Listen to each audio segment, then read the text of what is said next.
Beloved child, there are steps that cannot be postponed forever, because they belong to the season I prepared for you before your heart even realized it was being called. The stirring moving within you is not a meaningless restlessness, nor is it a sign of confusion.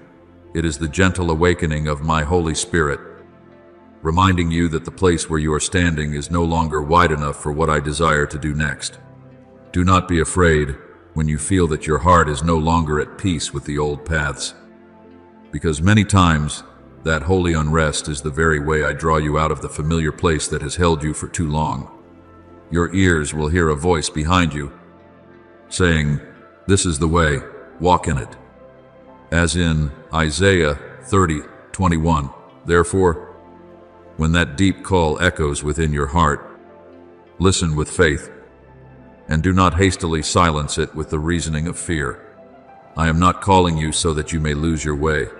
I am calling you to bring you back into the right rhythm of my plan. Do not think that peace always means sitting still in a place where there are no more challenges. There is a kind of stillness that is merely the numbness of a soul that has grown too accustomed to darkness, but true peace is the strength that enables you to keep walking even among things you have not yet fully seen. I have not promised you that the road ahead will always be smooth, but I have promised that my light will be enough for each step. Your word is a lamp to my feet and a light to my path.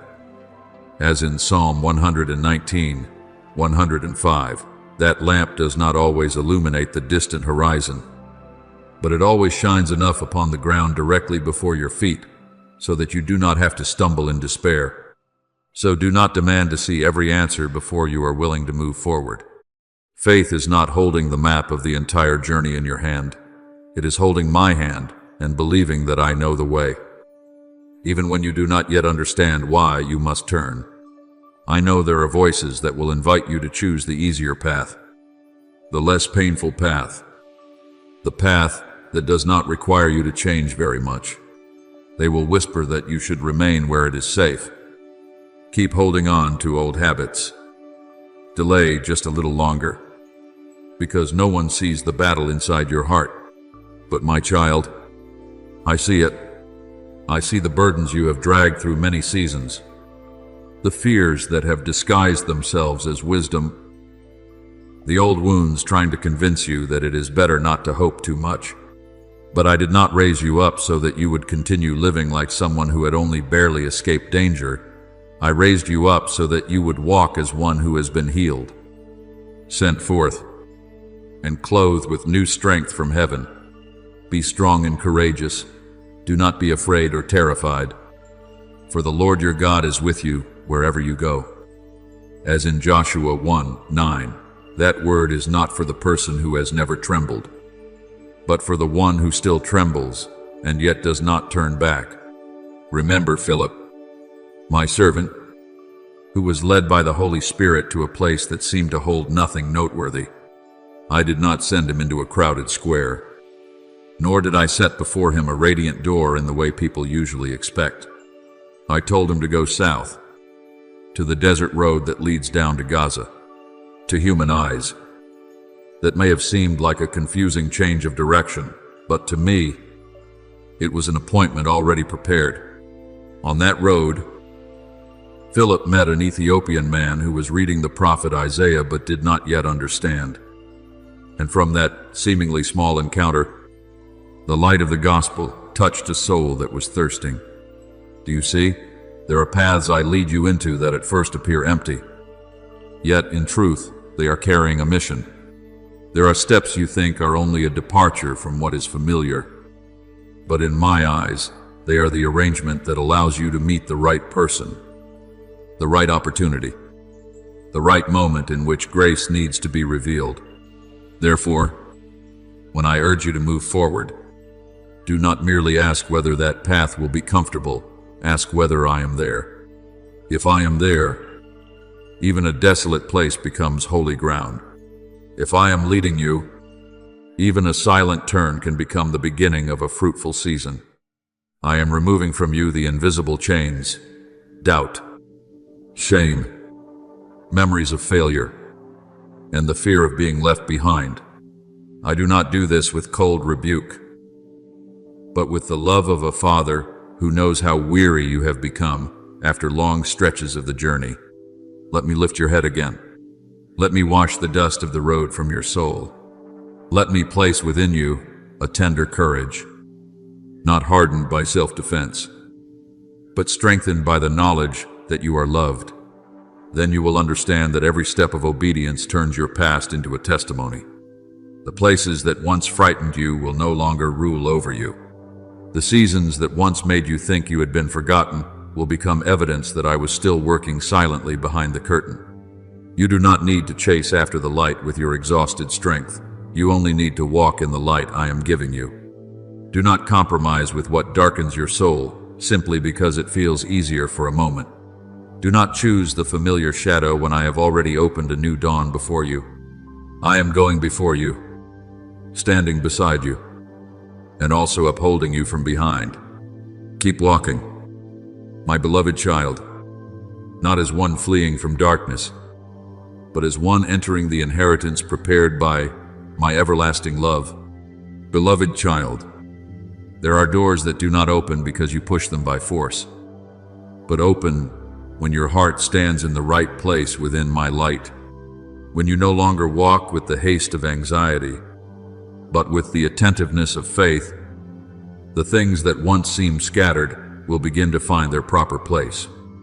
A meeting that seems accidental, a reminder that seems small, a delay that seems inconvenient, a closed door that seems to cost you an opportunity. All of these can become pieces of the greater picture in my hand. All things work together for good to those who love God. As in Romans 8:28, that word does not mean that everything that happens will be pleasant, but it means that nothing lies beyond my power to redeem. Therefore, do not rush to a conclusion when you have only seen one part of the picture.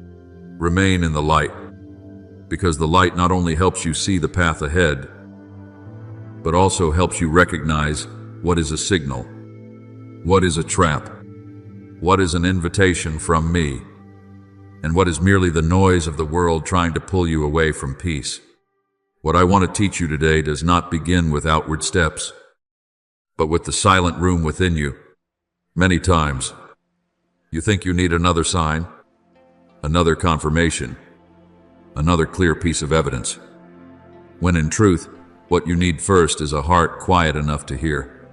When the surface of your soul is still stirred by fear, you may see everything through clouded eyes, but when you allow my presence to calm those hidden waves, you will begin to discern the way forward with a gentle certainty. Be still and know that I am God. As in Psalm 46:10, that stillness is not an empty silence, but the place where my power realigns your breathing, your thoughts, and your desires. There, you are not driven by the voice of haste, nor paralyzed by uncertainty. You simply place your heart before me, so that everything out of alignment with my will may be gently brought back into its proper order. Remember Elijah on Mount Horeb. He had once witnessed fire from heaven, confronted false prophets, and fled in weariness and loneliness. When I passed by, there was a mighty wind tearing through the mountains, an earthquake, and fire. But I did not reveal myself in those violent sounds.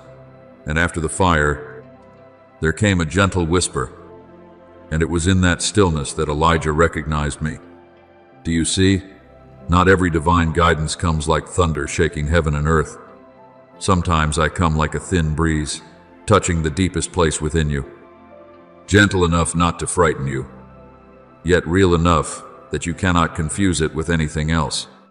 The louder the world becomes, the more you need to learn how to return to that gentle voice.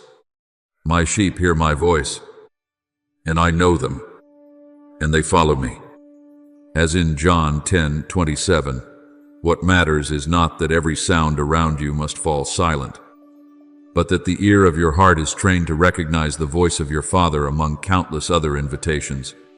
From that place of stillness, I will set within you a new compass, not a compass turned by praise, criticism, lack, or the pressure of others, but a compass anchored in my will. You will begin to know that there are things that seem good but are not meant for you. Opportunities that seem delayed but are being held by me for the right season. Invitations that seem attractive but would drain your soul. And small acts that open a great flow of blessing. When you trust me more than your limited understanding, trust in the Lord with all your heart, and lean not on your own understanding. In all your ways, acknowledge him, and he shall direct your paths. As in Proverbs 3:5-6. I am not telling you to throw away wisdom, but I am teaching you to place that wisdom under my light, so that it does not become a throne of control. For when your heart is united with me, your decisions will no longer come from the fear of missing out, but from the peace of knowing you are being led. Then you will see that the restlessness that once troubled you can actually become a gentle alarm. It does not come to condemn you, nor does it come to make your heart heavy, but to remind you that something needs to be brought closer to me. Perhaps it is a habit that needs to be released, a relationship that needs new boundaries, a work that needs to begin, forgiveness that needs to be given, or an old season that needs to be closed in peace. Do not resist that adjustment simply because it touches a place you have grown accustomed to. A loving Father does not correct you in order to shame you. I correct you in order to preserve life within you. The peace of God, which surpasses all understanding, will guard your hearts and your minds. As in Philippians 4:7, that peace will be like a watchman standing at the gate of your soul, no longer allowing disorderly things to rule freely within you. When peace governs, you will know when to speak, when to be silent, when to move forward, when to wait, and when to leave without looking back in regret. So, my beloved child, let every breath become an act of surrender. As you breathe in, receive the life I give. As you breathe out, release the burdens that no longer belong to you.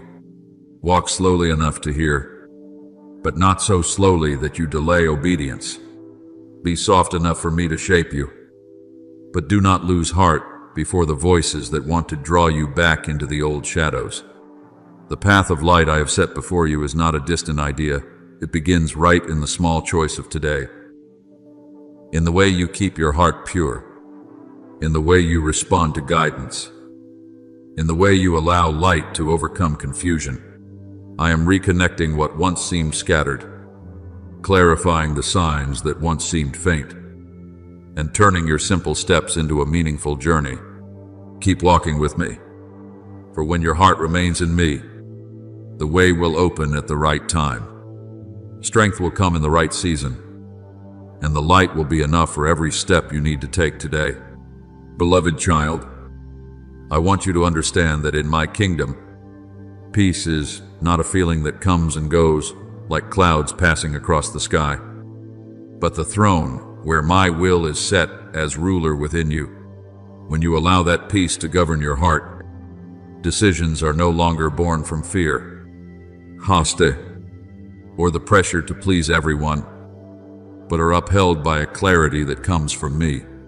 Let the peace of Christ rule in your hearts. As in Colossians 3:15, that word is not only a comfort, but a holy order, where your heart learns to bow before the gentle guidance of heaven. When peace takes the central place, you will see what was once tangled begin to settle. What once distracted you begin to lose its power. And what I truly want you to step into become clearer day by day. I do not need you to grip every detail as though the whole world depends on your control.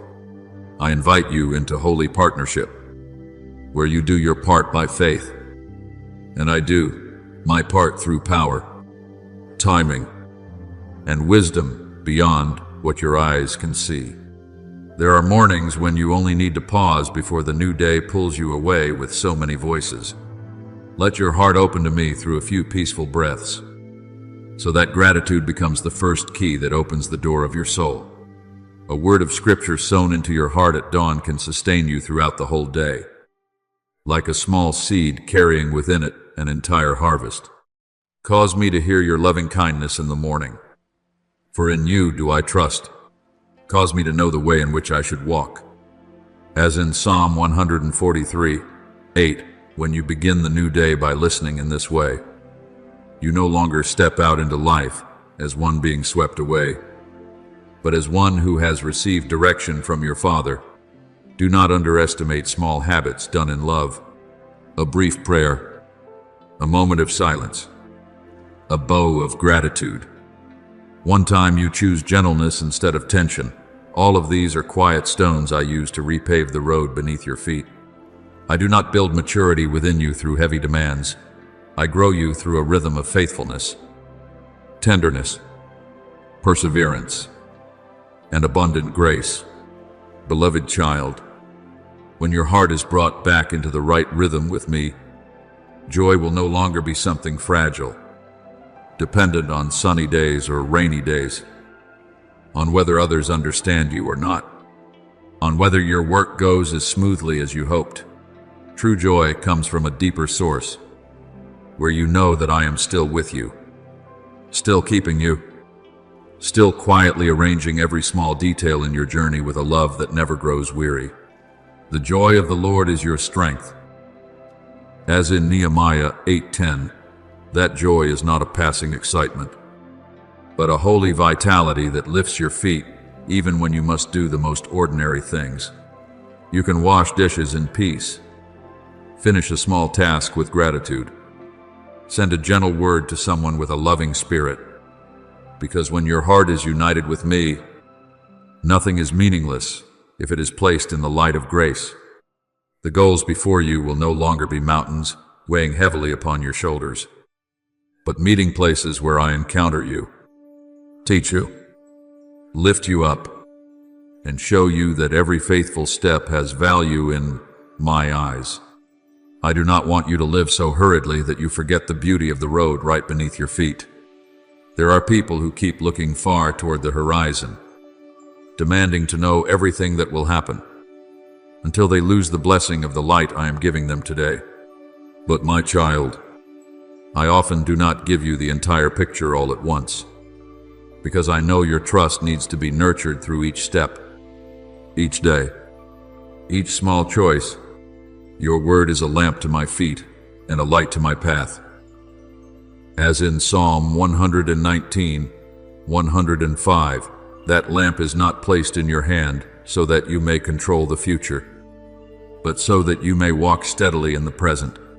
When you see enough for the next step, take that step. When you understand enough to obey today, obey. Do not despise the light that is just enough, because in my kingdom, just enough is often the way I teach your soul to trust completely. I do not leave you in darkness. I only veil part of what lies ahead so that you may learn to look to the one who is leading you. Instead of looking only at the road, remember Ruth, the woman who once entered a season of loss without knowing how her future would unfold. She did not see in advance that the field of Boaz would become the place where grace would touch her life. She only knew to do what was right before her with a faithful heart. Each day she went to glean, bending down to gather the leftover grain, which seemed like only a small task to survive another day. But in my hand, those small heads of grain did not merely feed her and Naomi. They also led her into a greater story. From being a stranger in a new land, she was placed into the lineage through which the Savior would later come. Do you see? I can hide a great future within very ordinary steps. The steps of a righteous person are ordered by the Lord. As in Psalm 37:23, therefore, when you cannot see the whole picture, remain faithful with today's small portion of grain. I know how to turn humility into an open door, perseverance into blessing, and quiet footsteps into a journey filled with glory. For this reason, do not regard gratitude as merely an ornament of the spiritual life. Gratitude is the doorway that causes your soul to open to the light. When you give thanks for breath, for a new day, for a small opportunity, for a difficult lesson, for a protection you do not yet fully understand, your heart becomes less bitter and more sensitive to my guidance. Give thanks in all circumstances. As in 1 Thessalonians 5:18, this does not mean you must call every pain good, but that you believe I can still sow something good in the very place that once wounded you. Gratitude softens the soil within you, so that the seed of hope can take root. As hope grows, your eyes begin to see the future, not as a frightening land, but as a garden I am preparing bed by bed, season by season, with every rain arriving at the right time. You do not need to drag tomorrow into today through worry. You only need to receive today's grace with an open heart. There will be times when I place you upon a quiet watchtower of the soul, not so that you may strain your eyes in confusion, but so that you may learn to wait with spiritual alertness. The one who waits in me is not someone standing motionless, but someone being refined within. Habakkuk stood at the watchpost to listen for what I would speak, and he learned that the righteous shall live by faith. Us in Habakkuk 2:4. That faith does not hurry, demanding that dawn arrive before its appointed hour, nor does it despair simply because the night is still long. It stands there with gentle eyes, with a warm heart, with a soul anchored in the promise. You, too, must hold your place in peace. There are answers that will not come while you are restless, but will appear when your heart is quiet enough to recognize them. There are signs that do not need to be grand, only timely. There are lamps that do not all shine at once, but are lit one by one as you draw nearer. And each lamp will tell you, I am still here. I still know the way. I am still leading you home. So, my beloved child, walk with gentle joy, not the loud joy that tries to hide fear, but the pure joy of one who knows they are not alone. Live more slowly so you can hear more deeply. Live more watchfully so you can choose more rightly. Live more gently so you can endure more faithfully. Do not let pressure turn your goals into chains. Let love turn your goals into an invitation to grow. I am drawing your journey with light, layer by layer. Like morning, slowly lifting the mist so that the landscape appears in a tender order. The steadfast love of the Lord never ceases. His mercies never come to an end. They are new every morning. As in Lamentation, true, 22 avant true. Each morning is a new page. And you do not need to write the whole book in one day. Simply write today's line with faith. Place today's step in the light, and keep today's heart in peace. I walk with you, and wherever I am present, there is enough light for you to keep going. Beloved child, I want you to learn to walk with the portion of light being given today. Because in my kingdom, guidance often does not come like a curtain being fully lifted all at once, but like dawn opening in thin layers across the earth. When you are willing to place your foot into the small circle of light before you, the next circle of light will open at the right time.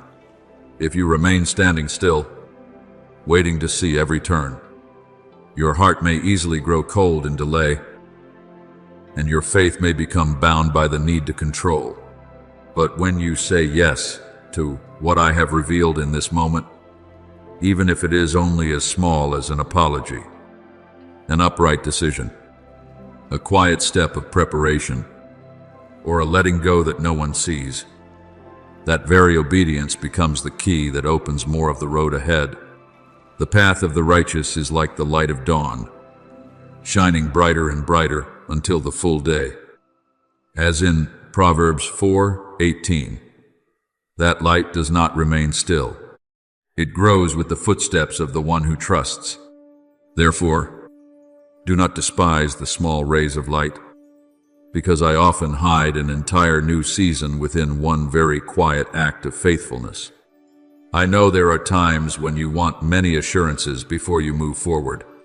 You want to see the outcome, understand the timing, know who will walk with you, and be certain that you will not be hurt again. But my child, if everything were already held neatly in your own hands, faith would no longer be faith. It would only be the calculation of the mind. We walk by faith, not by sight. As in 2 Corinthians 5:7, this does not mean you must be blind, but that you place your trust in the one who sees farther than you, loves you more deeply than you understand, and knows exactly which road will cause your soul to mature. I do not veil the future in order to frighten you, but in order to keep you close to me. For when you receive only enough light for today, you will learn to return to me each morning. Seek my will each day, and live in fresh communion instead of relying only on the old things that were once given. Remember Abraham. When I called him to leave his homeland and go to the place I would show him, he was not given a detailed map. He was not told the entire terrain in advance, and he did not immediately see every promise take shape.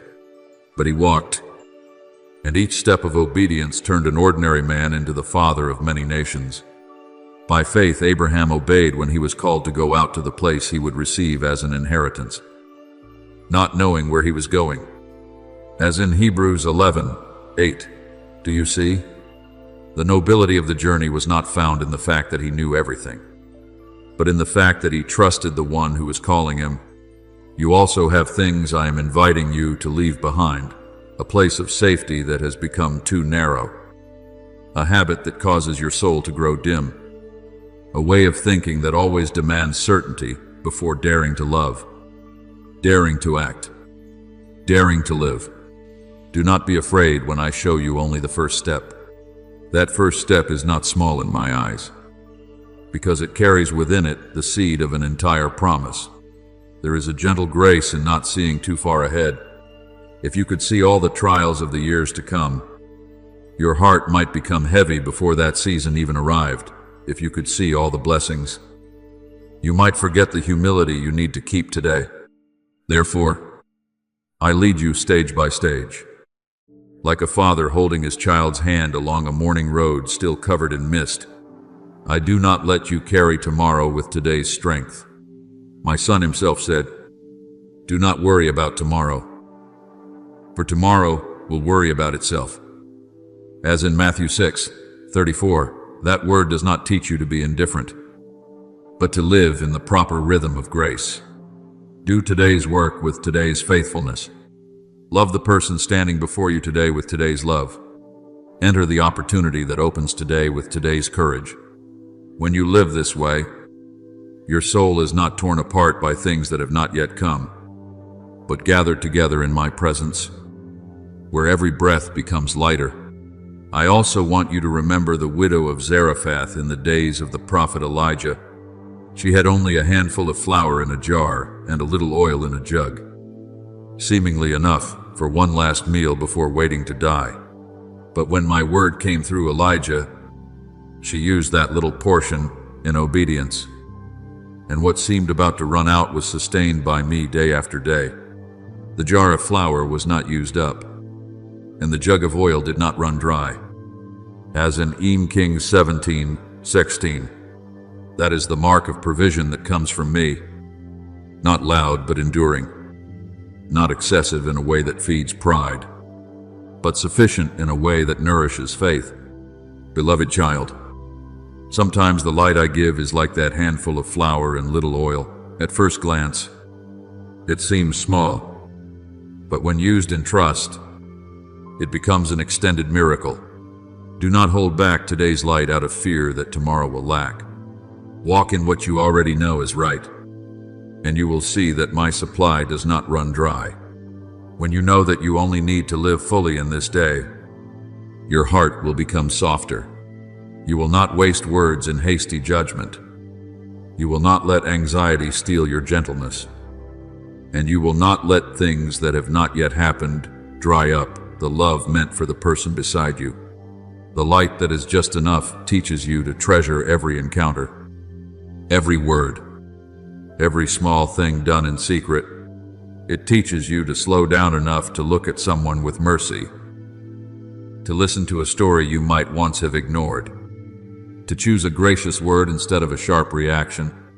The steadfast love of the Lord never ceases. His mercies never come to an end. They are new every morning. As in Lamentations 3:22-23, if my mercies are new every morning, then you too can begin again every morning. Not with shame, but with hope. So, my beloved child, keep walking in the light that is before your feet. Do not force today to reveal all the secrets of tomorrow. Do not turn preparation into tension. And do not turn caution into an excuse for burying obedience. I am teaching you a holier rhythm of life. Receive, walk, give thanks, and receive again. Every step you place down in trust will make the ground beneath you steadier. Every yes you offer will cause the ear of your heart to hear more clearly. Every day you live in the light that is just enough will become part of the larger picture I have drawn with everlasting love. You are not walking alone. I am in the light ahead, in the peace within, and in the strength supporting you from behind. Keep going, my child, because the next portion of the road will shine when your foot touches it by faith. Beloved child, I want you to understand that the light I place before your feet is not only so that you may know where to go, but also so that you may be kept from the turns that appear beautiful, yet quietly drain the soul. Not every shining door is a door I have opened. Not every pleasant invitation carries the breath of heaven. And not everything that excites you for a moment will lead you into lasting life.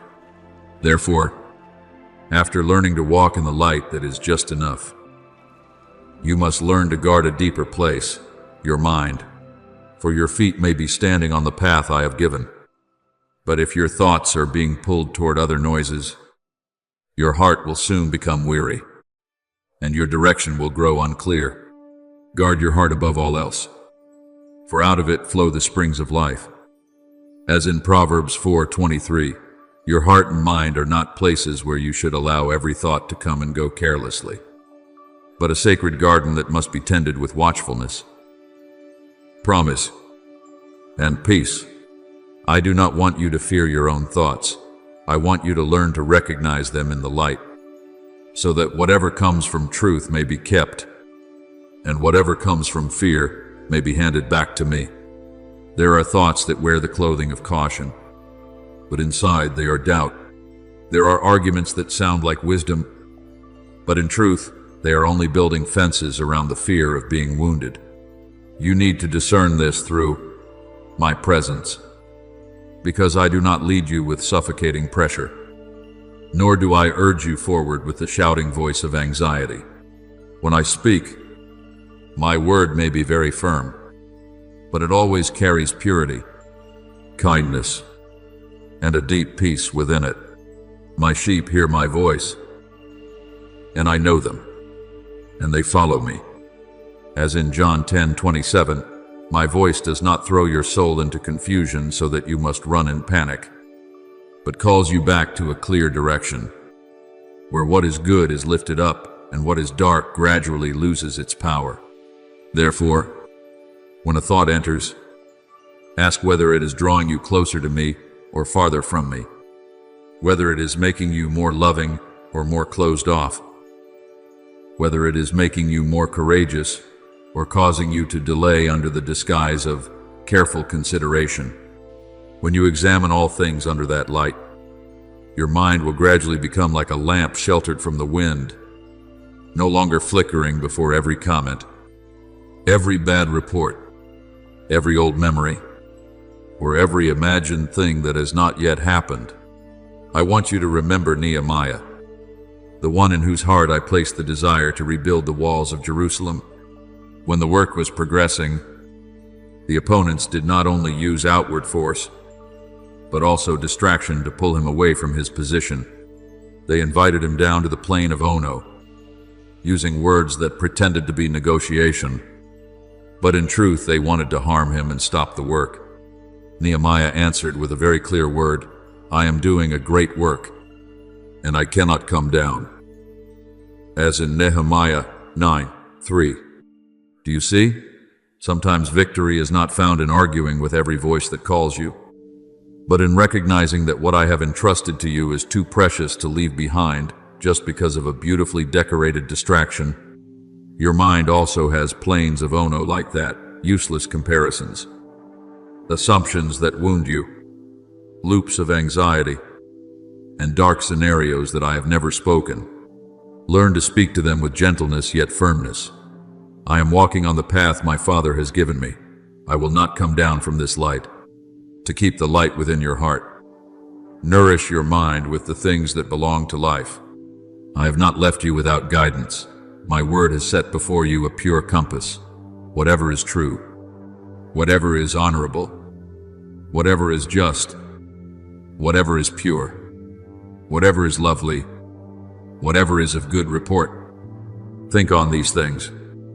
As in Philippians 4:8. This is not an invitation for you to deny reality, but a teaching that helps you choose the source that feeds your soul. You can still look difficulty straight in the face, but you do not need to let difficulty become the throne in your mind. You can still make plans, but you do not need to let planning turn into rigid control.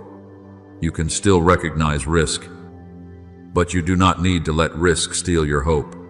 When you set your mind on what is true, you are no longer led by the exaggerated shadows of fear. When you think on what is lovely and pure, the atmosphere within you begins to change. Your words become softer, your eyes become brighter, and your decisions become less disturbed by lesser things. And if there is a day when your mind is filled with noise, do not be ashamed and hide from me. Come closer. Name each thing that is weighing on your heart. Then place it into my hands, like someone laying dry leaves upon a quiet stream. You can speak to me very simply. Father, this thought makes me afraid. I give it back to you. Father, this memory hurts me. Please, place your light within it. Father, I am being pulled toward what is not helpful. Please, bring my heart back to peace. Cast all your anxiety on him, because he cares for you. As in 1 Peter 5:7, I do not consider your concerns small, because anything that weighs upon your heart is something I desire to touch with love. Each time you surrender a thought, you do not lose authority over your life. On the contrary, you regain freedom from invisible chains. Breathe in and receive the promise. Breathe out and release what is not yours to carry. Breathe in and remember that I am near. Breathe out and let fear leave the throne. Then you will see that renewal does not happen like a thunderclap, but like light slowly seeping into a room that has long been closed. Do not conform to this world, but be transformed by the renewing of your mind. As in Romans 12:2, when the mind is renewed, you do not only think differently, but also walk differently, speak differently, wait differently, and love differently. The path before you will still have stretches that require courage, but you will no longer walk with a mind torn into fragments. You will know how to keep what I have spoken. Release what I have not entrusted to you. Refuse what darkens your soul, and receive what causes life within you to grow. I am teaching you to win from within before the victory appears outwardly. Let your mind become a place where light dwells, where peace guards the door, where the promise is preserved like a holy flame. When the inside of you is bright, your steps will be steady.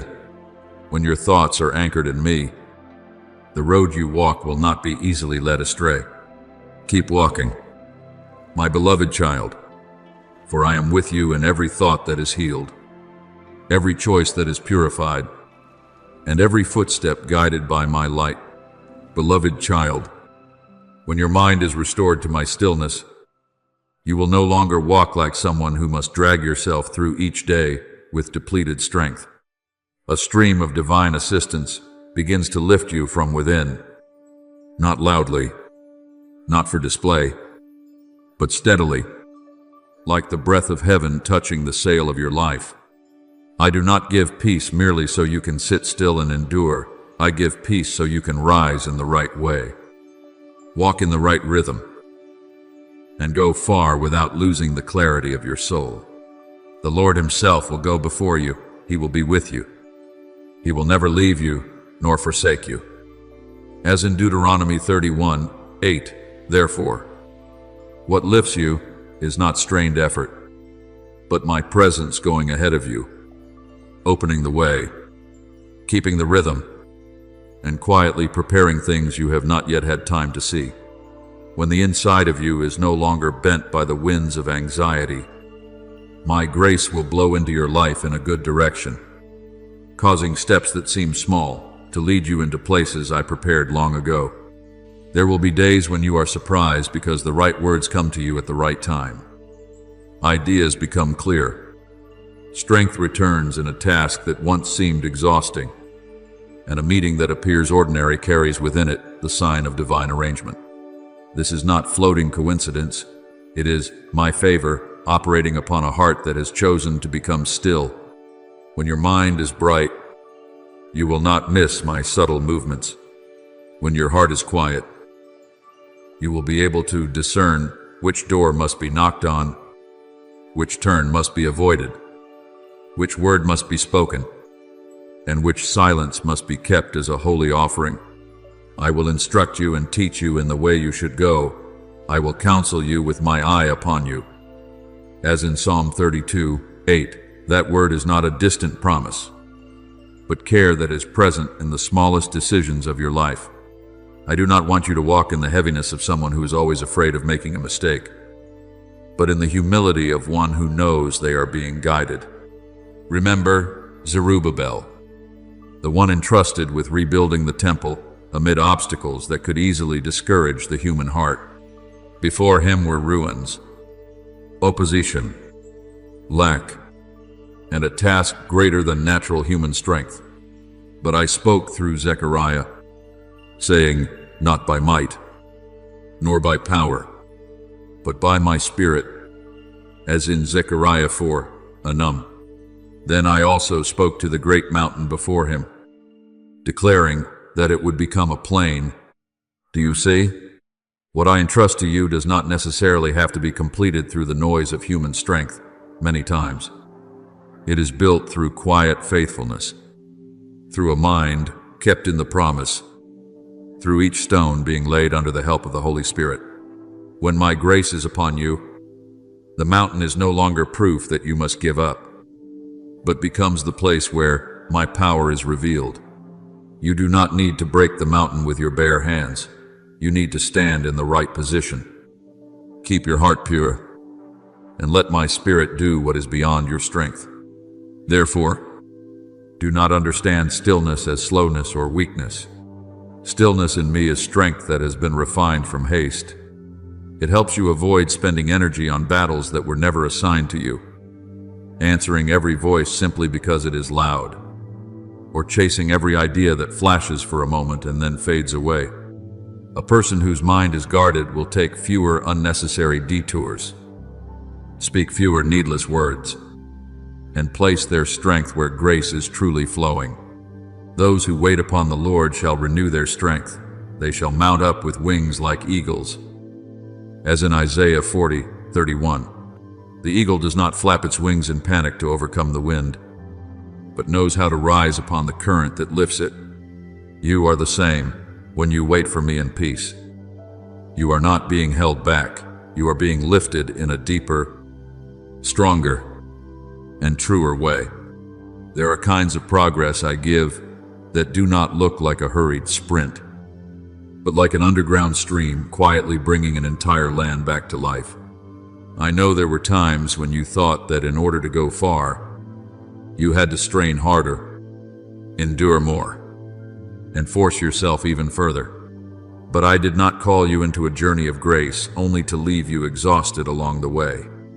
I have said, my grace is sufficient for you, for my power is made perfect in weakness. As in 2 Corinthians 12:9, therefore, the place where you see that you are not enough is the very place where you can experience that I am enough. When you stop seeing weariness as failure and begin bringing it to me like an empty vessel, I will pour new life into it. My power does not make you harsh, but enables you to be gentle without breaking, steadfast without becoming bitter, and able to move forward without losing your joy. I am not merely telling you to try harder, I am breathing new life into you, so that what you do no longer comes from the fear of falling behind, but from the trust that I am working together with you from within. From here, guard the space within you like a harbor at daybreak, where the sails are open toward the good wind of my spirit. Do not let wandering thoughts turn your boat back toward old waters.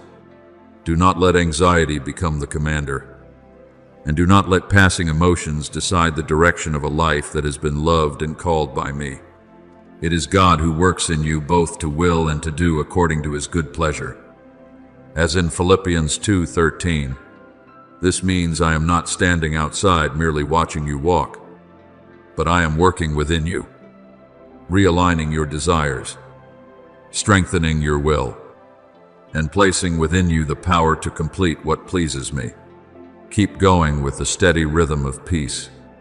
Let my favor be the wind behind you, clarity, the direction of your sail, faith, the rudder, and my love, the sea that carries you. You will not only understand the path, you will live in it, walk upon it, and experience that wherever I lead, there is always enough strength, enough light, enough grace, and enough joy for you to keep moving forward. Beloved child, there are seasons when I do not urge you to run faster, but invite you to stop in the right way so you may recognize that true strength does not come from straining yourself. You often think limits are a sign that you have become weak, slow, or no longer worthy enough to continue. But in my eyes, limits can become a holy place, where you cease relying on your small portion of strength and begin receiving what I have prepared in my kindness.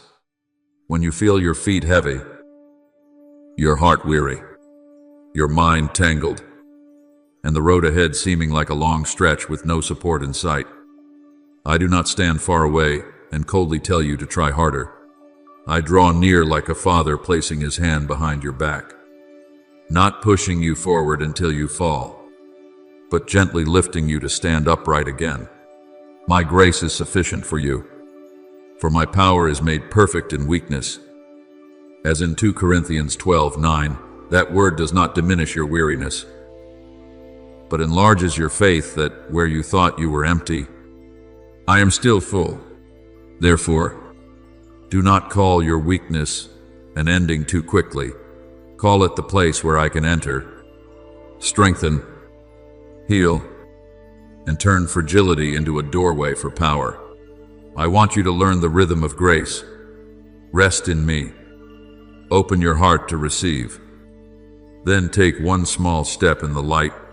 Rest is not giving up, but placing the burden in the right place.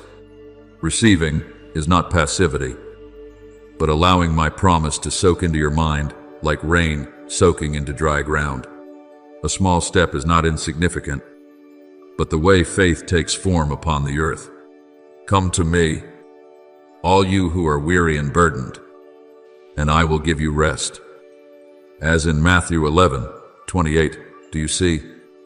I do not invite you to come, so I may hand you another list of demands, but so your soul may breathe again in love. Some days, that small step is simply praying honestly, instead of remaining silent in anxiety. Some days, it is finishing something you have delayed. Some days, it is apologizing, forgiving, rearranging one corner of your life, or simply sleeping in peace without condemning yourself. Those steps, when placed in my hands, will become a gentle river carrying you farther than haste ever promised. Remember Elijah when he was exhausted under the broom tree. After great victories, even my servant could fall into weariness, fear, and loneliness. Elijah once asked to die, as though his journey had reached a place he could no longer endure. But I did not force him to stand up immediately in order to prove his strength.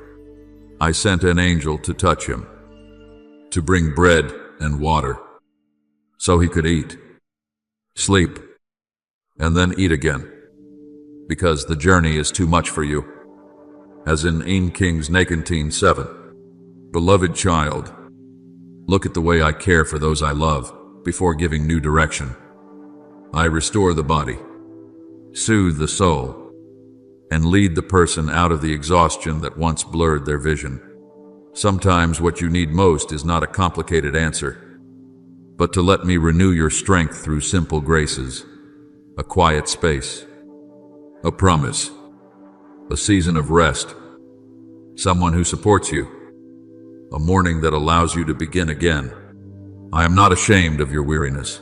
I simply do not want you to take that weariness as your identity. My favor does not only lift you through one difficult moment while leaving the knots behind untouched.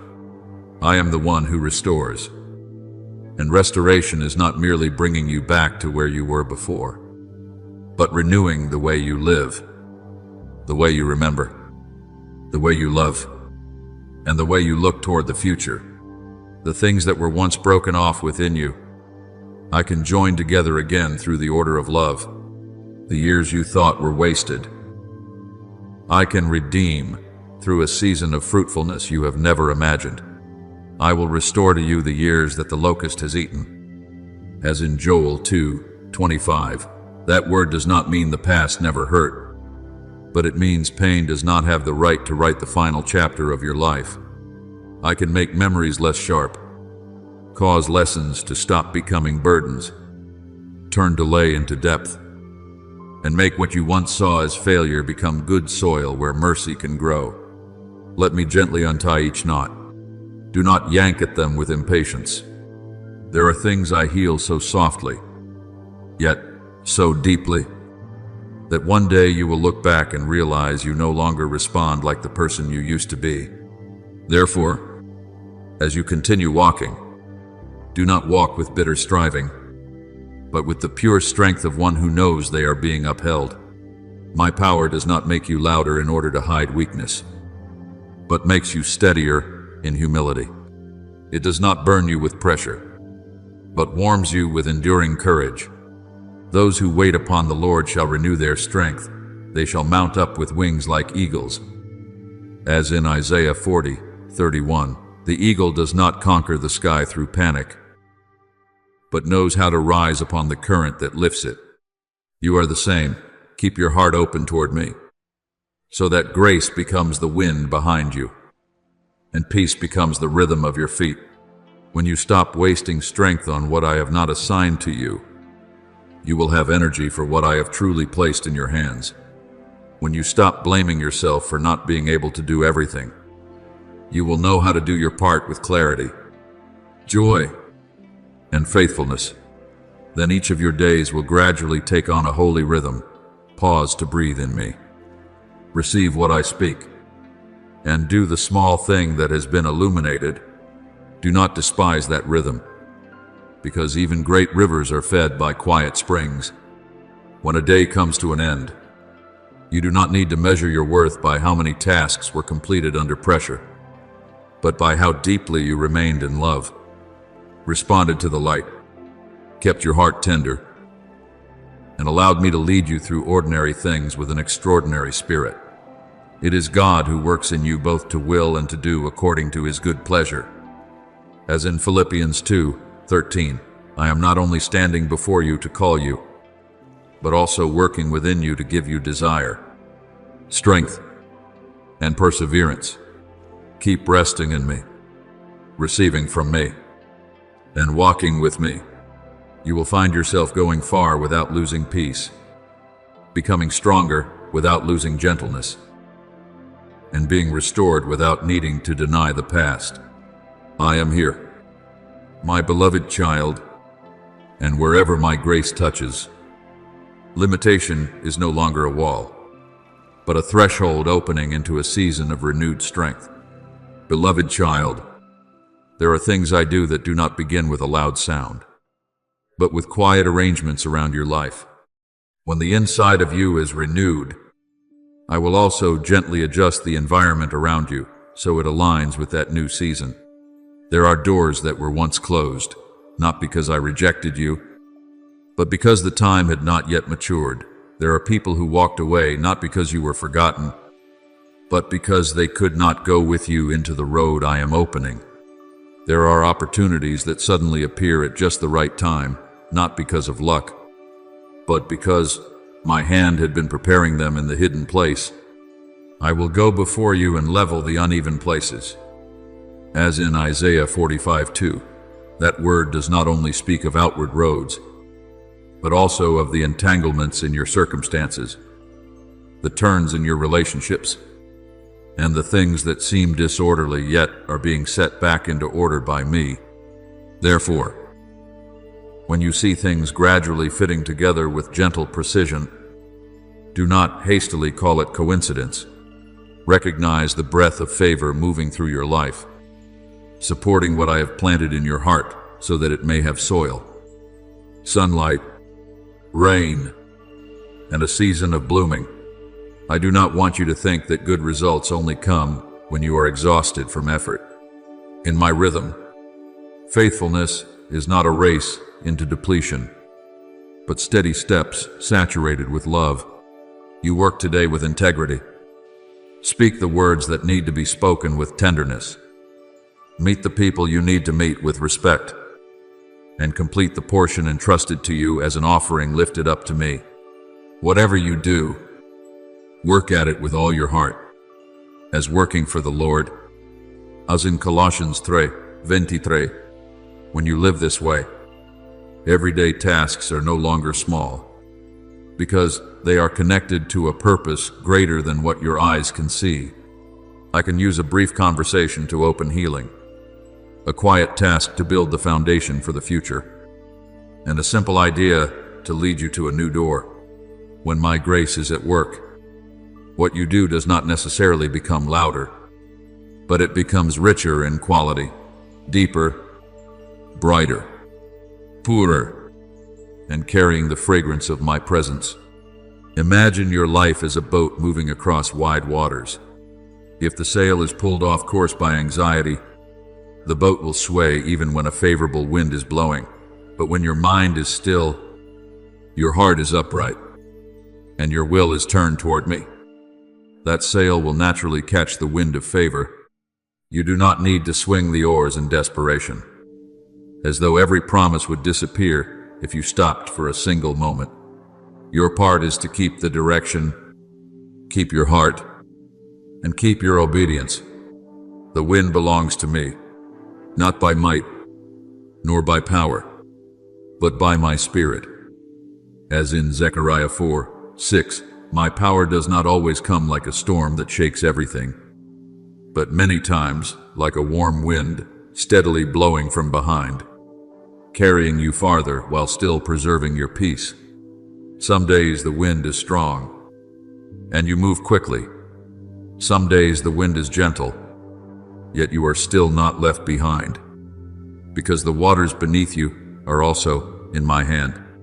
The destination is grace, but the journey itself, upheld by me across every passage, is already grace as well. Remember Paul on the ship bound for Rome. There was a time when the sea was raging with a violent storm, and for many days neither sun nor stars appeared, until all hope of being saved seemed to fade away. People saw a ship about to break apart, but I saw a promise still intact. In the middle of that dark night, my angel stood beside Paul and told him not to be afraid, because he still had to stand before Caesar. Then Paul said to those on the ship, "Take heart, For I believe God that it will be just as he has told me. As in Acts 27:25. Do you see? There are storms that seem as though they will destroy the journey. Yet they cannot destroy the purpose I have placed upon your life. The ship may break, but the promise does not break. The plan you once depended on may change, but my hand does not withdraw. And even if you must swim to shore on the broken pieces that remain, I can still bring you to the place you need to reach, then turn the very place that seemed like an accident into a stage for healing, service, and testimony. Therefore, when you look back at the places that once made you afraid, look with eyes that have been healed. There were traps that seemed as though they would swallow you, yet in the end, they revealed my protection. There were delays that seemed to make you miss out, yet in truth, they kept you from a path that was not yours. There were cuts in your memory that once felt rough and painful, but under my hand, they can be polished into beautiful grain lines within a greater work. You intended to harm me, but God intended it for good. As in Genesis 50:20, that word does not make evil right, but it reveals that evil does not have the final authority over a life kept by me. I can redeem what seemed lost, reconnect what seemed separated, and turn the pages once soaked with tears into a testimony that helps others find hope. When the results begin to appear, do not let your heart swell with pride, and do not forget the spring that has sustained you.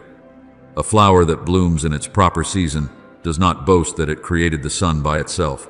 It simply releases its fragrance quietly because it has received enough light, good soil, and timely rain. You are the same when your words become clearer, when your work opens more smoothly, when your encounters bring more support. Let gratitude keep you in purity. Every good and perfect gift is from above. As in James 1:17, the good things in your life are signs of my kindness, not a throne for your ego to sit upon. The grateful person will not lose blessing through pride. The grateful person will have greater capacity to receive what is new, because their heart remains soft, open, and mindful that they were loved before they ever succeeded. Then there will come a time when you tell your story no longer with the trembling voice of a victim, but with the calmness of one who has been preserved. You will speak of the days that seemed completely blocked, yet I opened a way, of the dangers that seemed to close every door, yet I had already hidden a way out, of the things that once made you shrink back, yet now become evidence that my favor is stronger than your fear. The Lord has done great things for us, and we are filled with joy. As in Psalm 126:3, that joy is not the forgetting of the darkness that has passed, but the recognition that my light faithfully walked with you, even within that darkness. Keep walking, my beloved child. The path does not only lead you forward, but also shines upon the footprints behind you, so that your entire journey becomes a gentle song of providence, restoration, and my love that has never let go.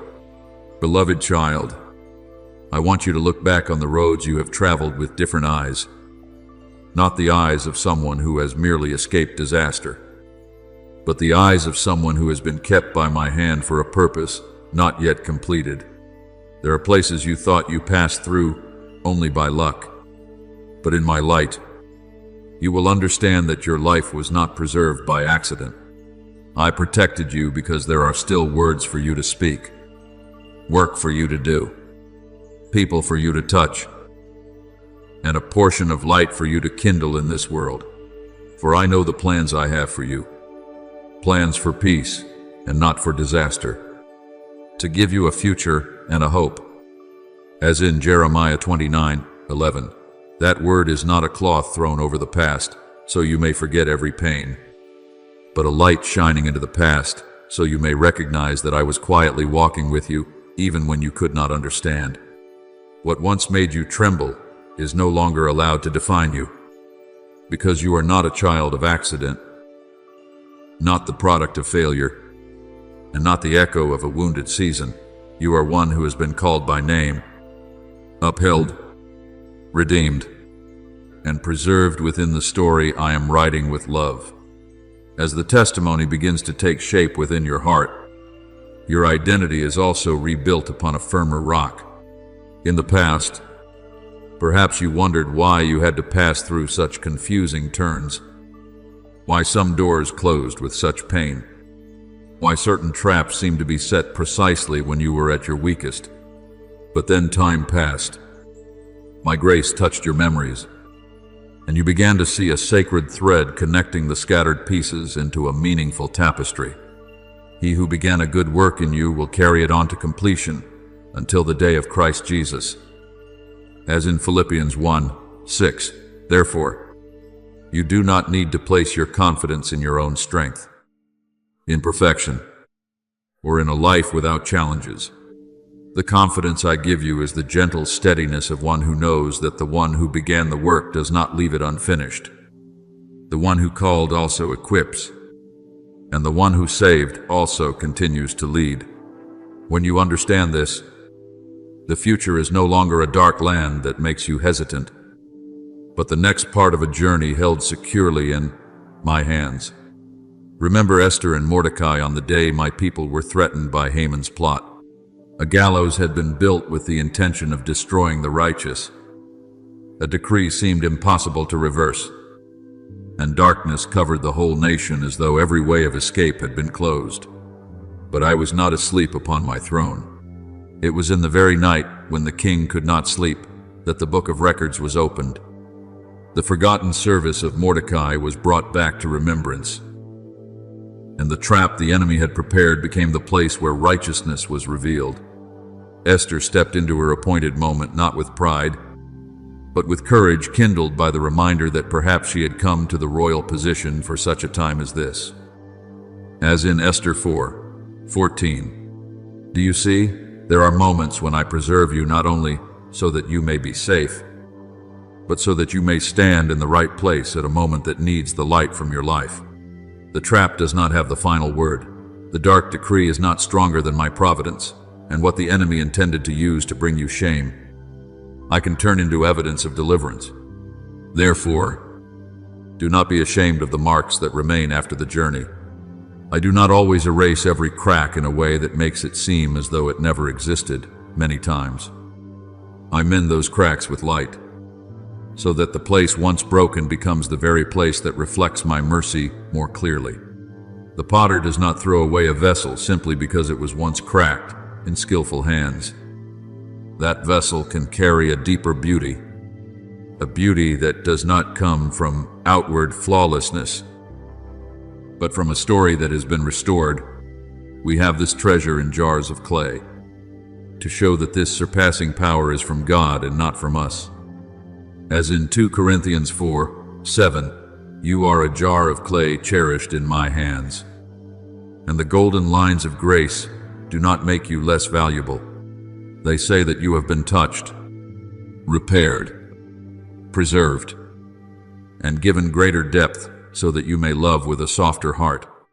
When you tell your story, tell it with humility, not to display, nor to present yourself as stronger than others, but so that those who listen may see me. A true testimony does not place you at the center. It simply uses your life as a lamp pointing to the one who lit the flame.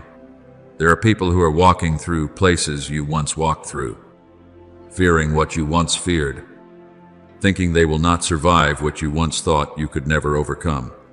When they see that you are still standing, still loving, still believing, still able to smile without denying the tears that have fallen, hope will be awakened within them. Comfort others with the comfort you yourselves have received from God. As in 2 Corinthians 1:4, what I have done in you is not only for you to keep as a private memory, but to become a stream of cool water for souls that are dry and weary.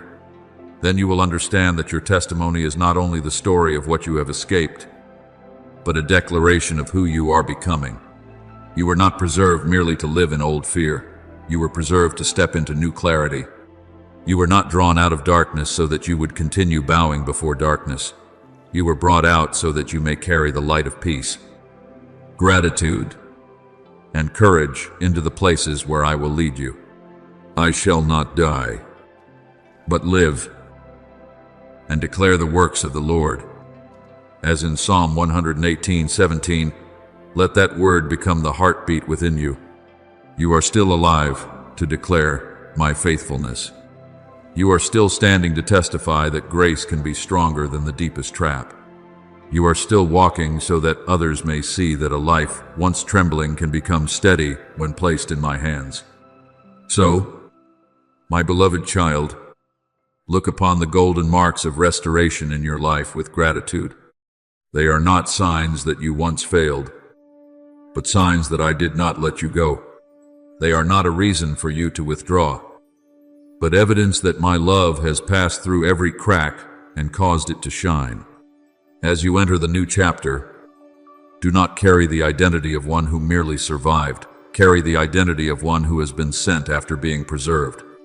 I have kept you because I still desire to love through you, speak through you, comfort through you, and kindle hope through the story you once thought was only full of wounds. Stand upright in that light. Your future is not built upon what tried to destroy you, but upon the one who delivered you.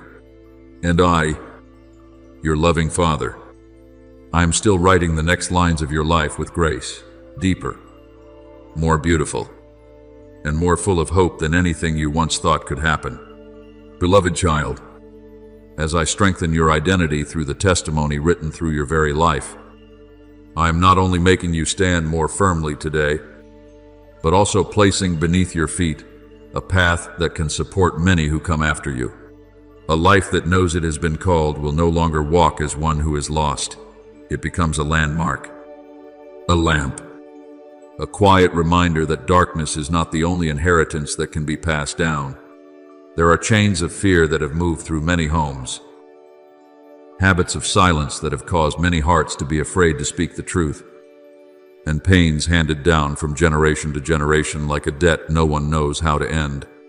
But I say to you, when just one person is willing to stand up in the light, the old current can begin to change direction. You will know the truth, and the truth will set you free. As in John 8:32, that truth does not only set you free personally, but also opens a new sky for those who are watching you, learning from you, and even for those who will come after you, whom you cannot yet see today. Do not think that your small steps of obedience are too quiet to have value. In my eyes, no act of faithfulness is forgotten. One word you choose to speak in love instead of bitterness. One time, you choose forgiveness instead of nursing resentment. One day you continue to pray, even though your heart has not yet seen the result. One decision, to live uprightly when no one is watching. All of these are stones I use to pave a new road. You do not need to create a loud victory before a crowd for blessing to begin spreading. Many spiritual legacies are born in a small room, around a family meal, in the way a father or a mother learns to speak more gently, in the way a child chooses not to repeat the wounds they once received. Whoever is faithful in very little is also faithful in much. As in Luke 16:10, therefore, cherish every choice you make today, because what seems small in your hands may be a great seed in my plan. I want you to remember Rahab, the woman who lived in the city of Jericho, where the walls were high and the hearts of the people were filled with fear. She did not have a past painted with honor in the eyes of the world, but when the light of faith touched her heart, she chose to stand with what I was doing. She protected the spies of Israel, hung the scarlet cord in her window, and through one courageous act of obedience, not only was she saved, but her whole household was also brought out of destruction. By faith, Rahab was not destroyed with those who were disobedient. As in Hebrews 11:31, do you see? One right decision in a decisive moment can become a door of salvation for an entire family. But the story did not stop there. From someone who had been looked down upon, Rahab was brought into the lineage through which Christ would later come. I did not only save her from a collapsing city, I placed her into a current of redemption greater than anything she had ever imagined. You are the same. When you choose the light, you are not only escaping a dark place, you are stepping into a flow of blessing that can touch many generations. Therefore, do not despise the footprints you place down today. Perhaps you only see yourself trying to live more kindly, more clearly, more patiently, more purely, but in the unseen realm, those things are breaking old patterns. When you do not respond to hurt with more hurt, a cycle begins to be interrupted. When you do not allow fear to decide your future, a new door is opened. When you do not continue passing bitterness on to others, but instead give the peace you have received from me, you are becoming one who prepares the way. Prepare the way for the people. Build up the highway. Remove the stones from the road. As in Isaiah 62:10, that word can also become an image for your life. I am teaching you to remove the stones of shame, anger, confusion, and doubt, not only so that you may walk more lightly, but so that those who follow after you will not stumble in the very place where you once hurt. There are people who will be healed simply because they see that you did not give up. There are people who will dare to pray again because they hear you tell how I kept you through days that seemed to have no way out. There are people who will find the courage to live truthfully because you have stopped hiding the light beneath shame. There are people in your family who will realize that history does not have to repeat itself, that the atmosphere of a home can change, that words can be washed clean from bitterness, and that love can be learned again from the beginning. The righteous walk in integrity. Blessed are their children after them. As in Proverbs 20:7, that blessing is not only wealth or outward advantage, but a holy atmosphere sown into a way of life, peace passed on through the way you respond, and faith kindled through your perseverance. Beloved child, I do not require you to be perfect before you can become a testimony. If legacy were only for those who had never stumbled, then no one would be able to sow anything good for the generations to come. What I seek in you is a heart willing to return, willing to learn again, willing to let me shape it, willing to say yes one more time. I can use even a healed scar to teach others that they too can be healed. I can use even the seasons when you were delayed to teach others patience. I can use even the tears that fell in secret to water the ground of compassion. We are comforted so that we may comfort those who are in any trouble.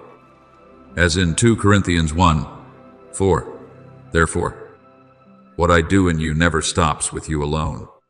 Grace, when it is truly received, will always find a way to flow outward, like a stream that does not keep its water for itself. Then one day, you will look back and see that the path you once thought was only your own journey of survival has become a bright way for many people. The places that were once traps will become milestones. The stretches that once frightened you will become lessons. The places that once made you bow your head will become places where you raise thanksgiving. I will make your story not only a memory, but a witness, not only a past, but a seed, not only a deliverance, but an invitation for others to step into hope. You are the light of the world, as in Matthew 5:14. That light does not need to shout in order to be noticed. It only needs to keep burning faithfully where I have placed you. And those who are walking in darkness will recognize that there is a way out.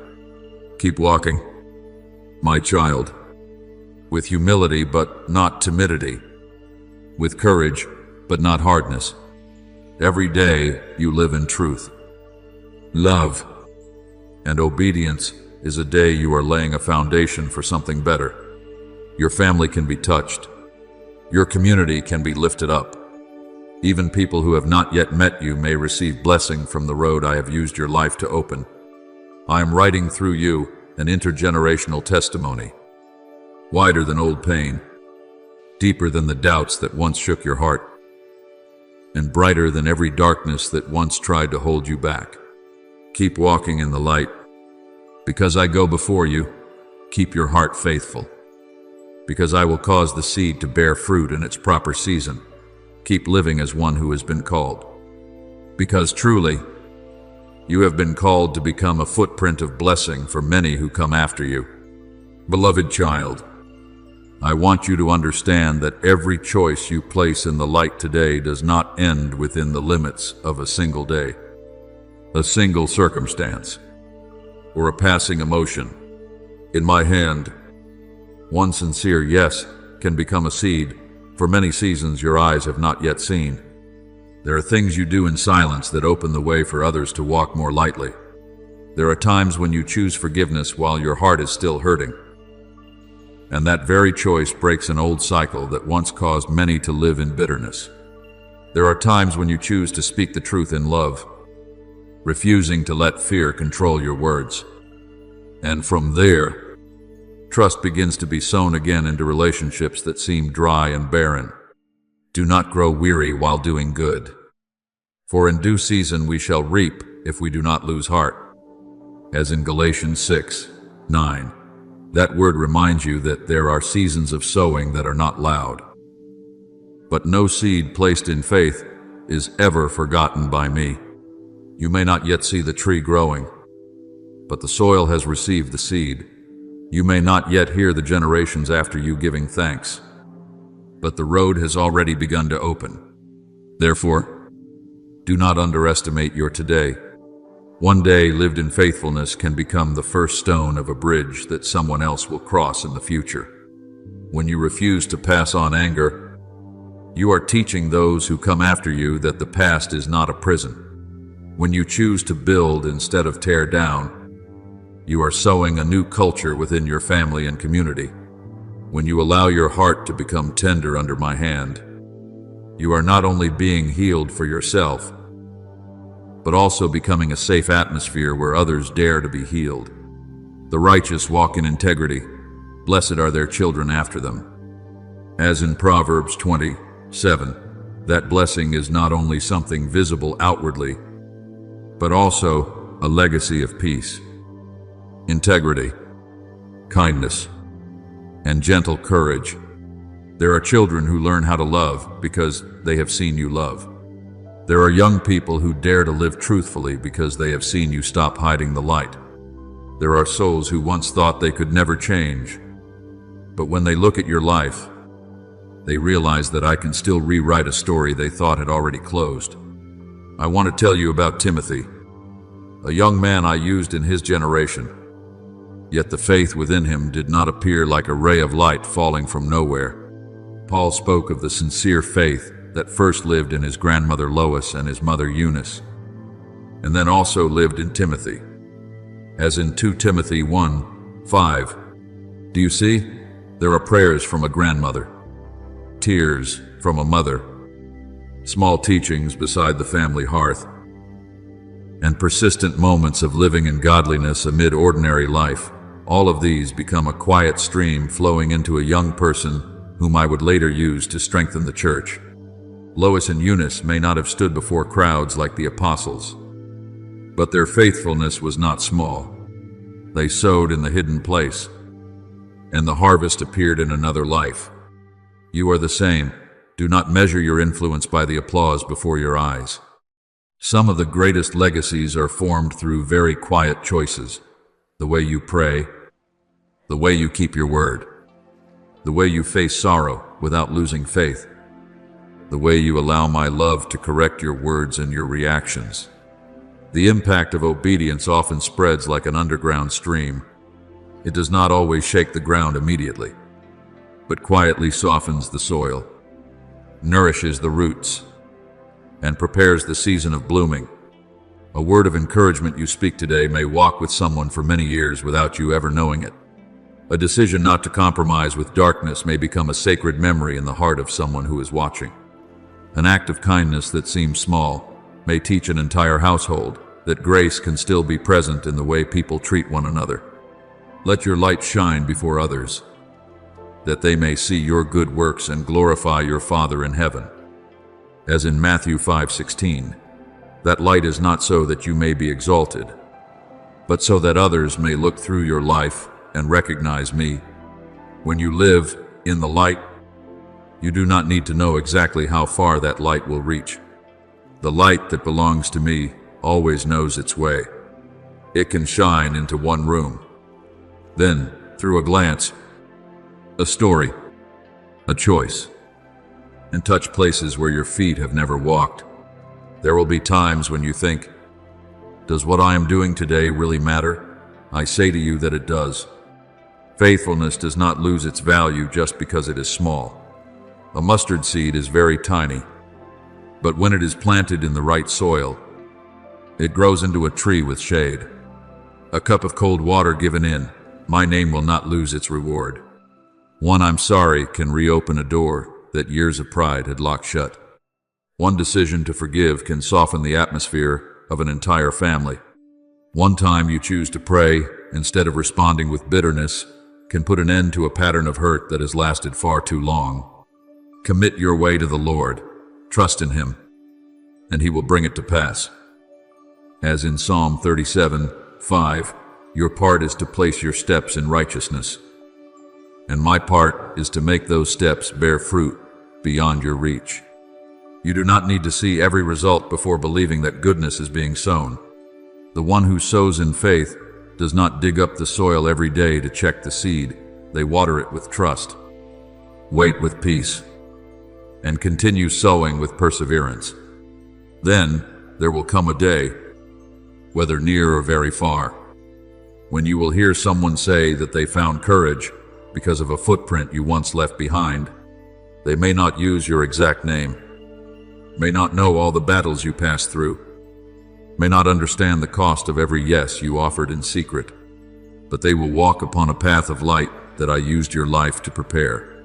Then you will understand that legacy is not only what you leave behind after you are gone, but the atmosphere you create while you are still living, the values you sow into human hearts, the truth you do not betray, and the love you do not allow to grow cold. The path I lead you on is not only for your feet, it is also an invitation for many others to know that they can still step out of fear, still live differently, and still receive a new inheritance of hope. Continue choosing the light. My beloved child, continue forgiving, being honest, loving, building, and obeying. I am using each small step of yours to connect the past with the future, to turn a healed life into a bridge of blessing, and to allow those who come after you to say, "Here, there was someone who trusted me enough to open the way." Beloved child, I want you to understand that in many great moments of heaven, the beginning is often very small, very quiet, and seen by very few. A yes spoken in the hidden place can redirect an entire season of life, because that word is not merely a sound upon your lips, but a door opening within your heart for my will to enter. When you say yes to me with trust, you are not merely agreeing to do one thing, you are placing your hand in mine, so that I may lead you through what your eyes have not yet seen, what your mind has not yet understood, and what your strength cannot yet carry on its own. Trust in the Lord with all your heart, and lean not on your own understanding. In all your ways acknowledge Him, and He shall direct your paths. As in Proverbs 3:5-6, that word is the very breath of a life that knows how to obey. You know me, then you trust me, then you walk with me. Knowing makes your eyes bright, trust warms your heart, and walking causes the path to gradually take shape beneath your feet. Therefore, do not wait until every fear disappears before you offer your surrender. Some of the most precious yeses are born while your heart is still trembling, yet still chooses to believe that I am good.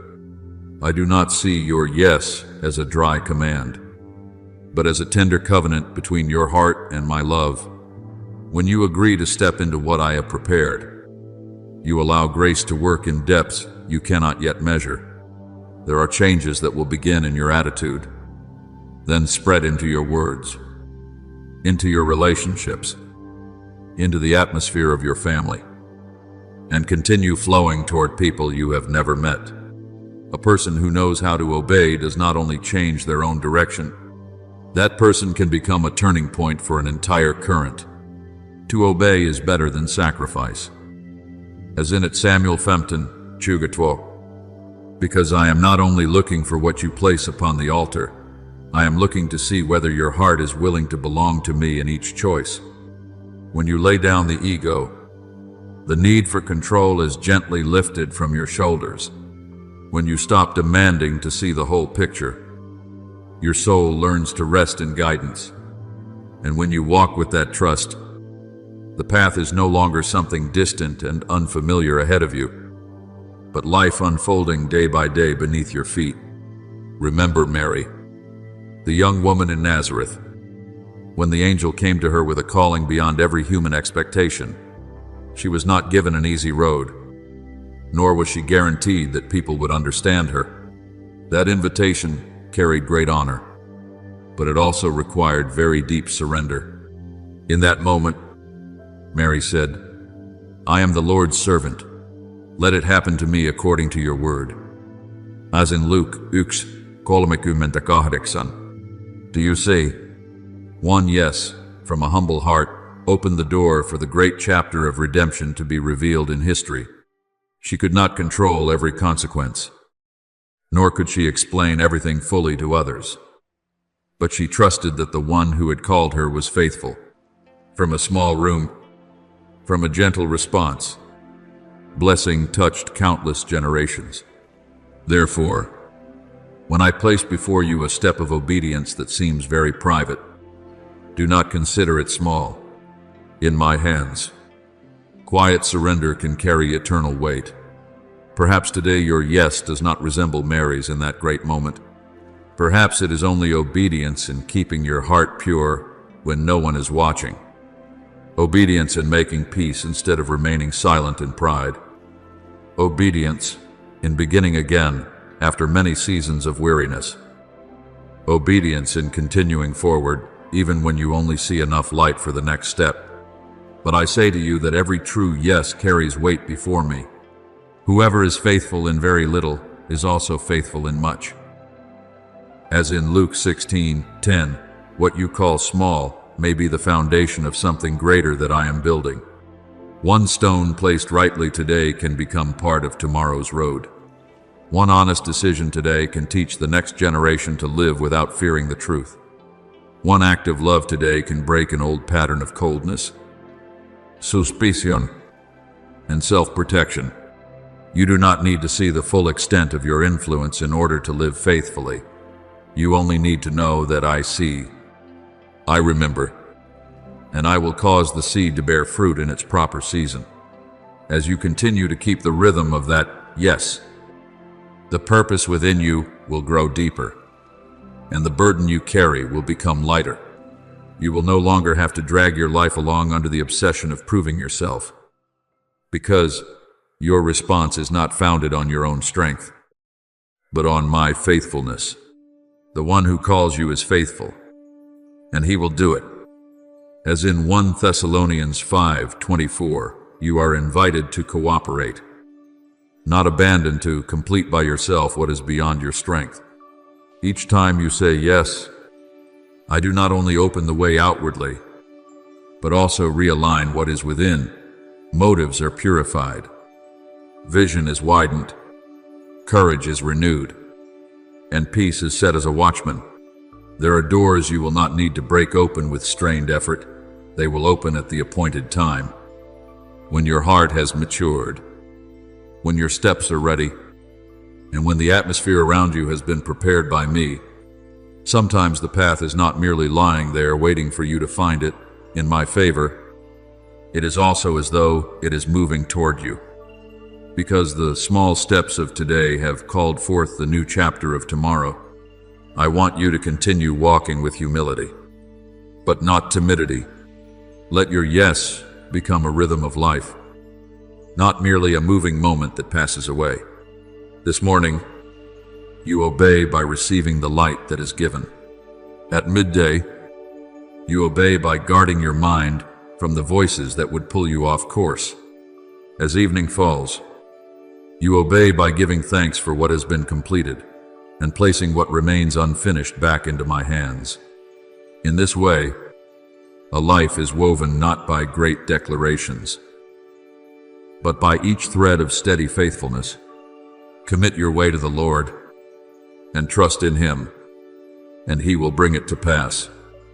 As in Psalm 37:5, you keep committing, keep trusting, keep walking, and I will cause what belongs to me to blossom in its proper season. Then one day, you will look back and realize that the path has become a living legacy. The stones once laid down with tears have become a firm walkway for others.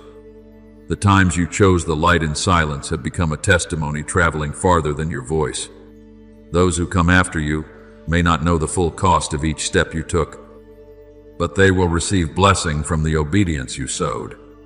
Remember, my beloved child, I never waste a yes offered in love. I take your small response, place it within the greater current of my plan, and cause it to bear fruit beyond all you can ask or imagine. Keep walking in the light, because I go before you. Keep saying yes with trust, because I am turning each of your steps into a path of blessing for today, for tomorrow, and for the generations that will still be touched by my grace.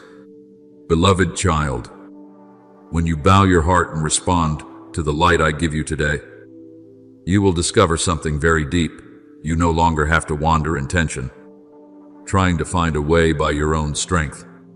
There are paths that only appear when your heart is ready, doors that only open when your feet draw near, and arrangements that can only be seen after you have chosen to trust.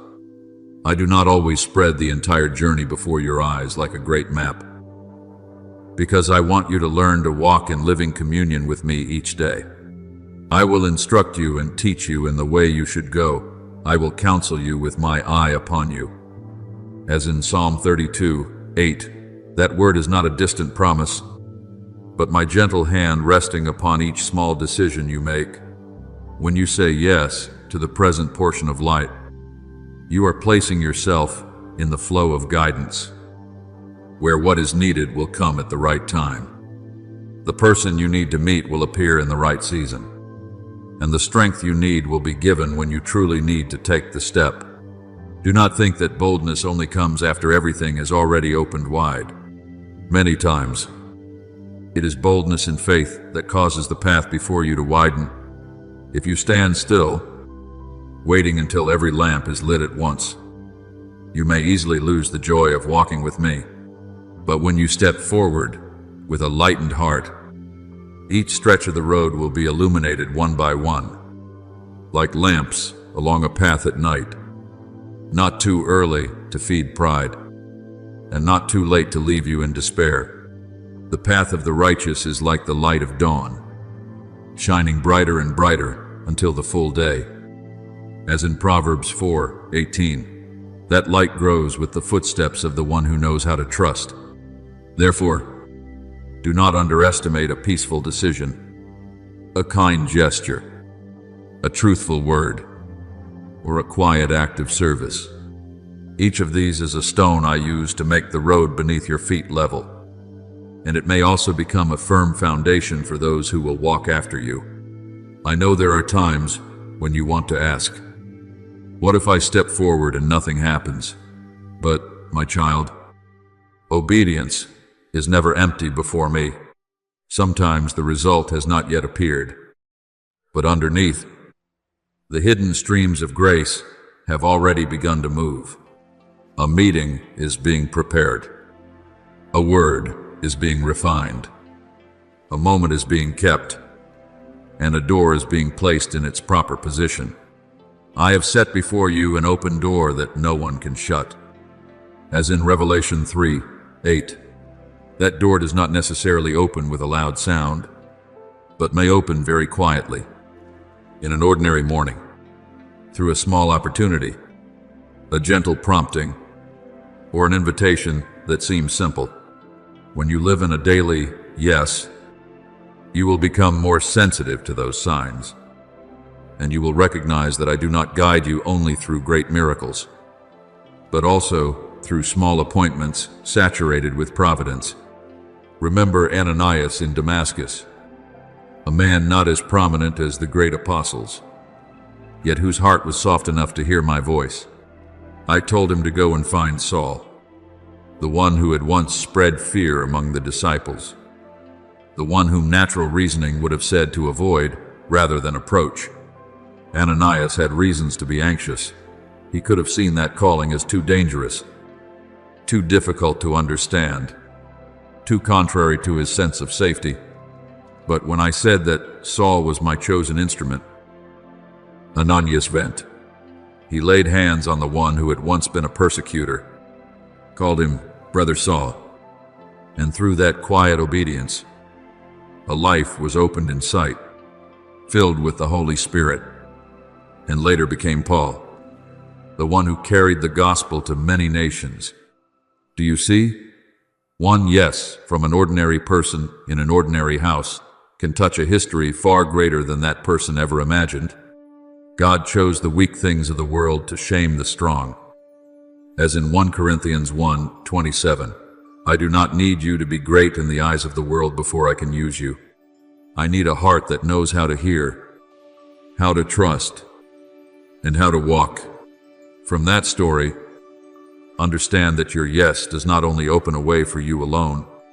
There are people who will be strengthened because you were willing to listen. There are generations who will walk more easily because you were willing to place the first stone.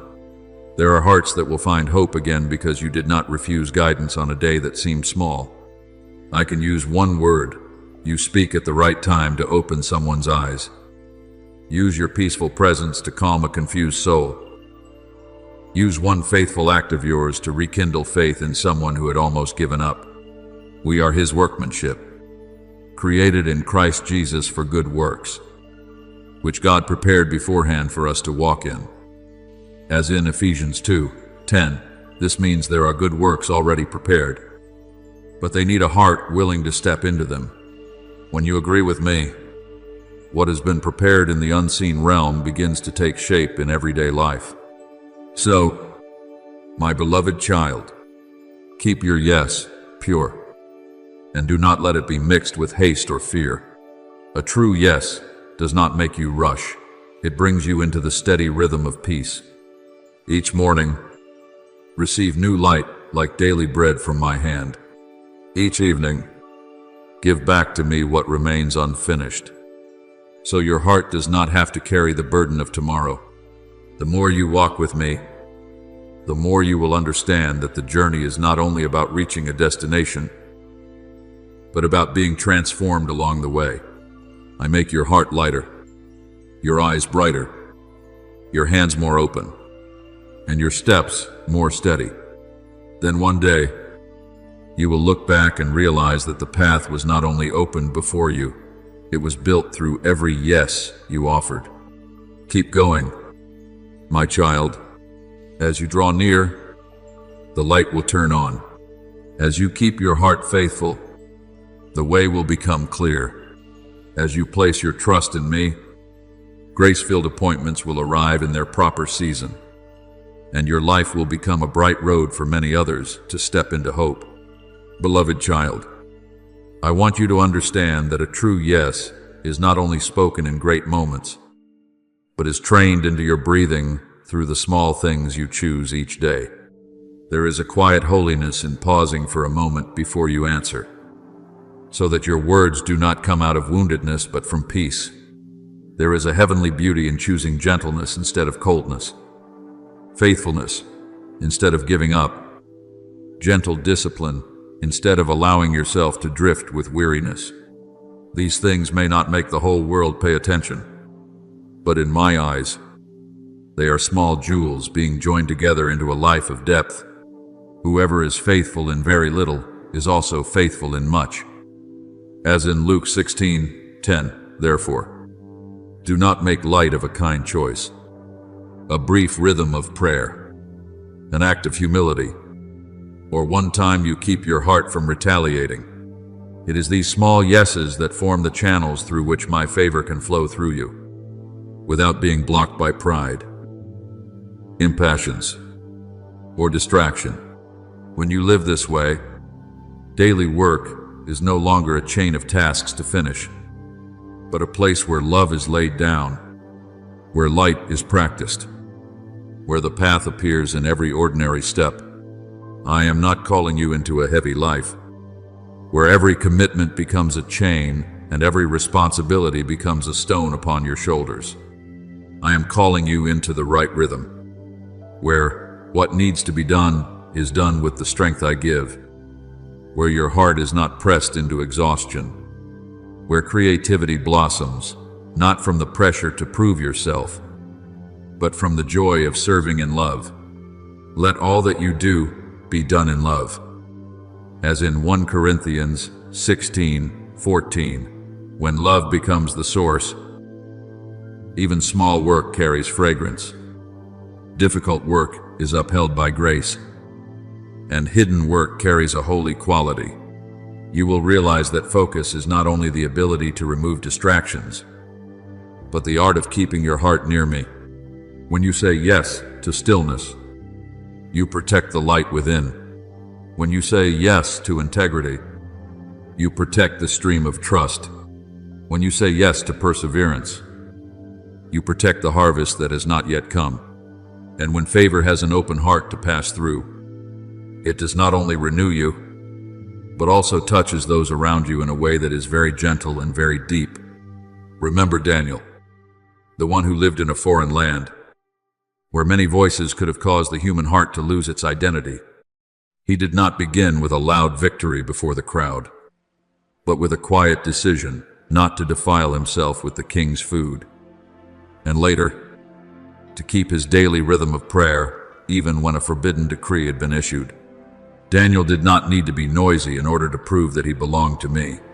His faithfulness was woven through quiet, holy habits.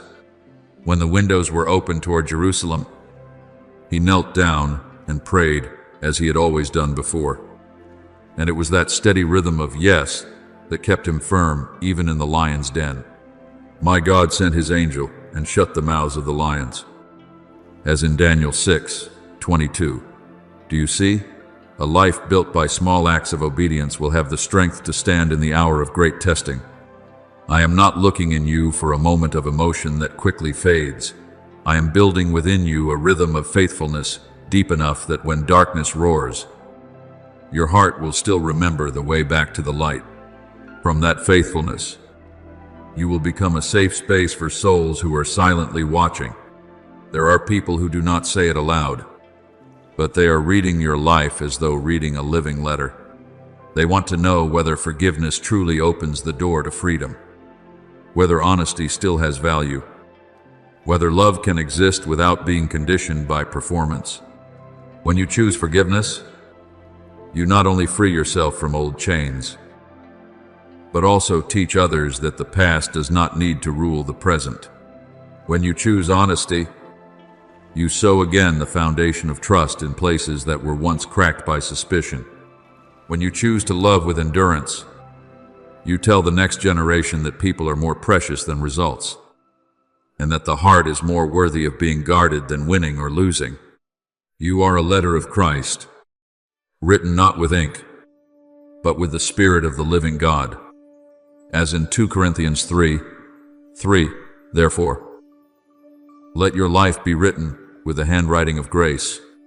There are people who will find direction not because you preached many words, but because they saw your footprints as peaceful, warm, and trustworthy. I know that sometimes you fear you are not great enough to make an impact.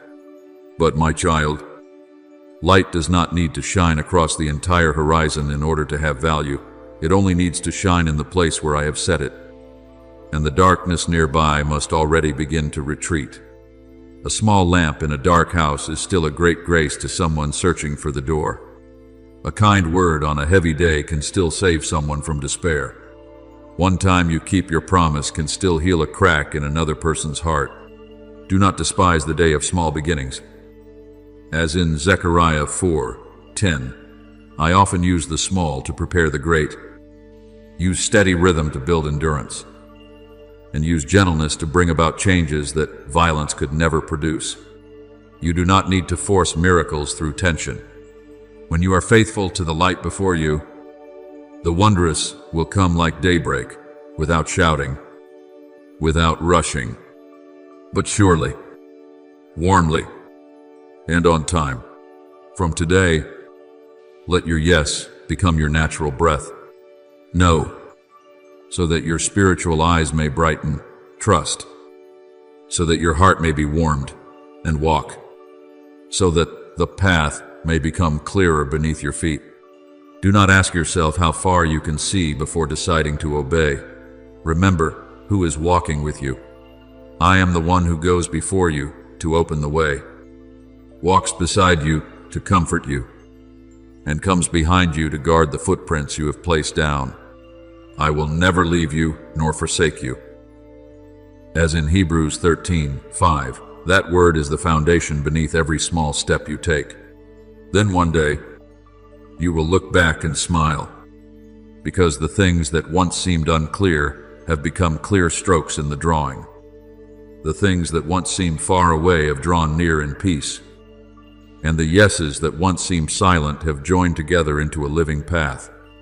Keep your heart light, your hands open, and your feet tender before my guidance. The most important thing is not that you can control the entire journey, but that you remain in my love as you take each step. And wherever you walk with me, grace will have a channel to flow through. Light will have a place to dwell, and your life will become a gentle invitation for many people to step into hope. Beloved child, pause for a moment, not to return and live in the old days, but to look with eyes that I have healed. There were stretches of the road where, as you passed through, you saw only dust, weariness, and unanswered questions. But today, as my light shines back upon each turn, you will recognize a gentle arrangement that has been quietly sustaining you for a long time. The silent spaces that once made you think you had been forgotten were, in truth, the places where I allowed your soul to breathe. The delays that once made you afraid were, in truth, the rhythm that kept you from rushing into what was not yet in season. The days you thought were useless, in my hands, became soft soil, where the roots of faith could grow deeper. All things work together for good to those who love God. As in Romans 8:28, that word does not deny your tears, but places those tears within a greater purpose. No step you offered to me has been wasted, and no season entrusted into my hands is beyond being redeemed by grace. I know there were times when you walked without seeing the road far ahead. There were times when you had only enough strength to live through one day, only enough faith to whisper a small prayer, only enough courage not to collapse. But my child, even when you could not name what I was doing, I was still writing the music of your life with mercy. There are high notes of joy, low notes of trial, and long rests that made you think the sound had ceased. But in the hand of the Father, even silence has its rhythm. Your word is a lamp to my feet and a light to my path. As in Psalm 119:105, I do not always illuminate the entire horizon, but I have not allowed your feet to walk in absolute darkness. Each portion of light that was just enough has brought you to the place where you stand today. And the very place where you are standing will become a step toward a wider, deeper, and brighter path. Remember the people of Israel when I led them across the Jordan River. The waters before them did not disappear from a distance so they could feel safe before stepping forward. Rather, when the feet of the priests touched the edge of the water, the river stopped, and the people crossed over on dry ground. Then I commanded them to take 12 stones from the middle of the river and set them up as a memorial for their children after them. When future generations asked, "What do these stones mean?" they would tell how I opened a way through a place that had seemed impossible to cross. As recorded in Joshua 4, "Do you see? I did not only bring them across the river, I turned the very place that had once been a barrier into a sacred memory. So those who came after them would know that I am the one who makes a way." Your life also has stones like this, days that seemed blocked, fears that seemed ready to swallow you, narrow passages you crossed, not by your own strength, but by my preserving hand. Therefore, do not be ashamed of the marks that have been healed. Those wounds are no longer a sentence against you. They are evidence that grace has passed through the most painful places and did not leave you behind. The traps that once sought to bind your feet can now become milestones, declaring that I intervened at the right time. The things that once made you shrink back are now being placed by me back into the story as chapters that reveal my faithfulness is stronger than your weakness. I will restore to you the years that the locust has eaten.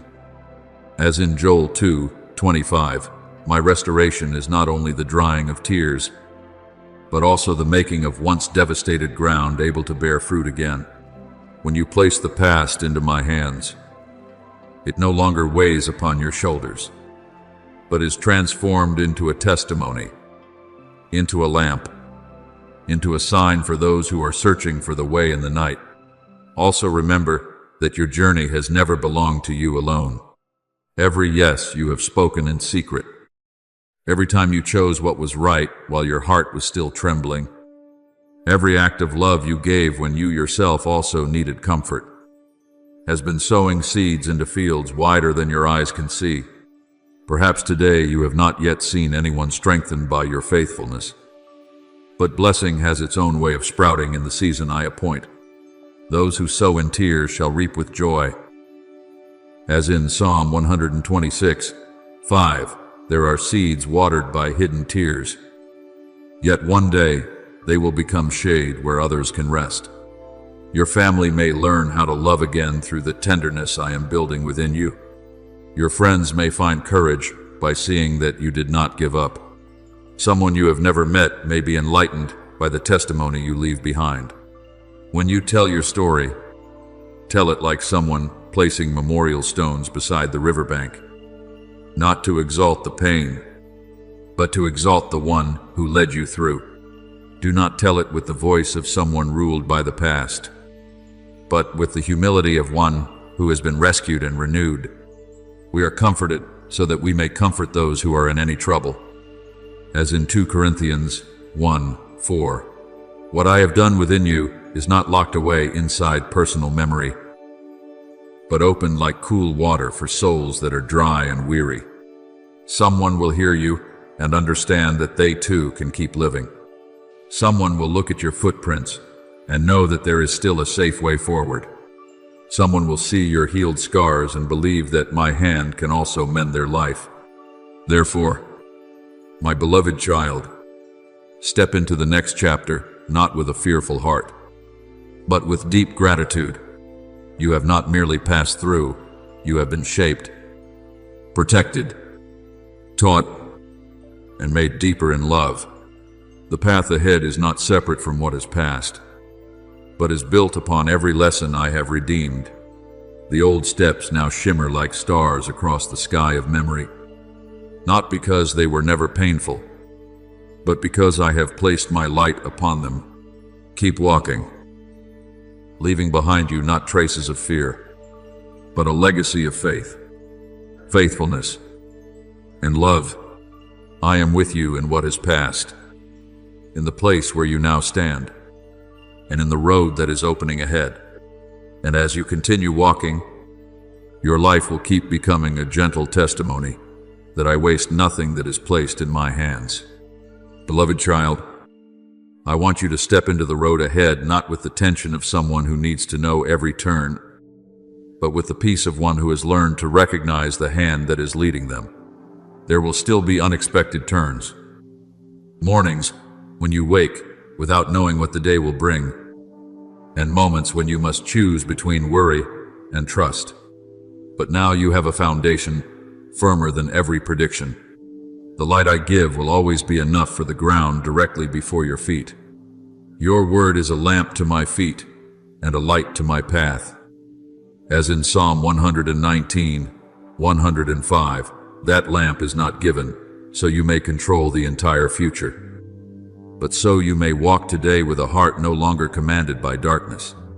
True peace is not found in holding every answer in your hands, but in knowing who is walking with you. If I go with you, then even the road that has not yet fully appeared is no longer a place to fear. It becomes a holy journey, where every step is an opportunity for you to see my love acting with subtlety, perfect timing, and kindness. I have taught you that one small yes, when offered in faith, you can open doors that your own strength could never push open. Therefore, every morning, when new light touches your eyes, let your heart speak to me before it speaks to the world. Say yes to the good thing I place before you, a kind word instead of a harsh one, a moment of stillness before a decision, a faithful action even when no one applauds, a letting go of what has weighed upon your mind for far too long. Commit your way to the Lord and trust in Him, and He will bring it to pass.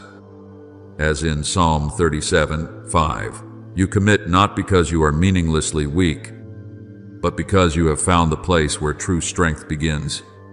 When you say yes to today's portion of light, I will open the next portion of light at the right moment. You do not need to force the miraculous to happen. You only need to remain in the right rhythm with me, and what needs to come will arrive like the dawn that knows its appointed hour. Remember my people in the wilderness, when I led them not by a map engraved on stone, but by a pillar of cloud by day and a pillar of fire by night. The Lord went before them by day in a pillar of cloud to lead them along the way, and by night in a pillar of fire to give them light. As in Exodus 13:21, they did not know every stretch of the road from Egypt to the promised land, but they knew the sign of my presence before them. When the pillar of cloud stopped, they stopped. When the pillar of cloud moved, they walked. Do you see? My guidance often comes in such a living rhythm, not so that you may store up certainty, but so that you may learn to walk closely with me each day. There are times when I cause you to pause, so your soul may be restored. There are times when I urge you forward, so your faith does not fall asleep. There are times when I veil what lies far ahead, so you will not carry tomorrow with today's strength.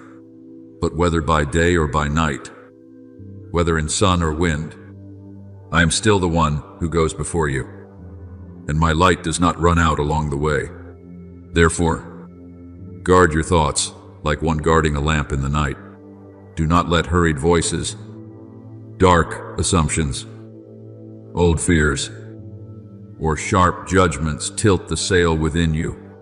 Think on whatever is true, whatever is honorable, whatever is just, whatever is pure, whatever is lovely, whatever is of good report.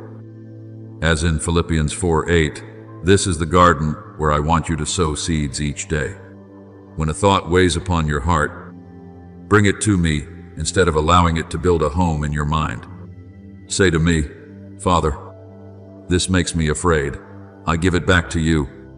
This is scattering my heart. Please bring me back into the light. This is making me weary. Please replace it with your promise.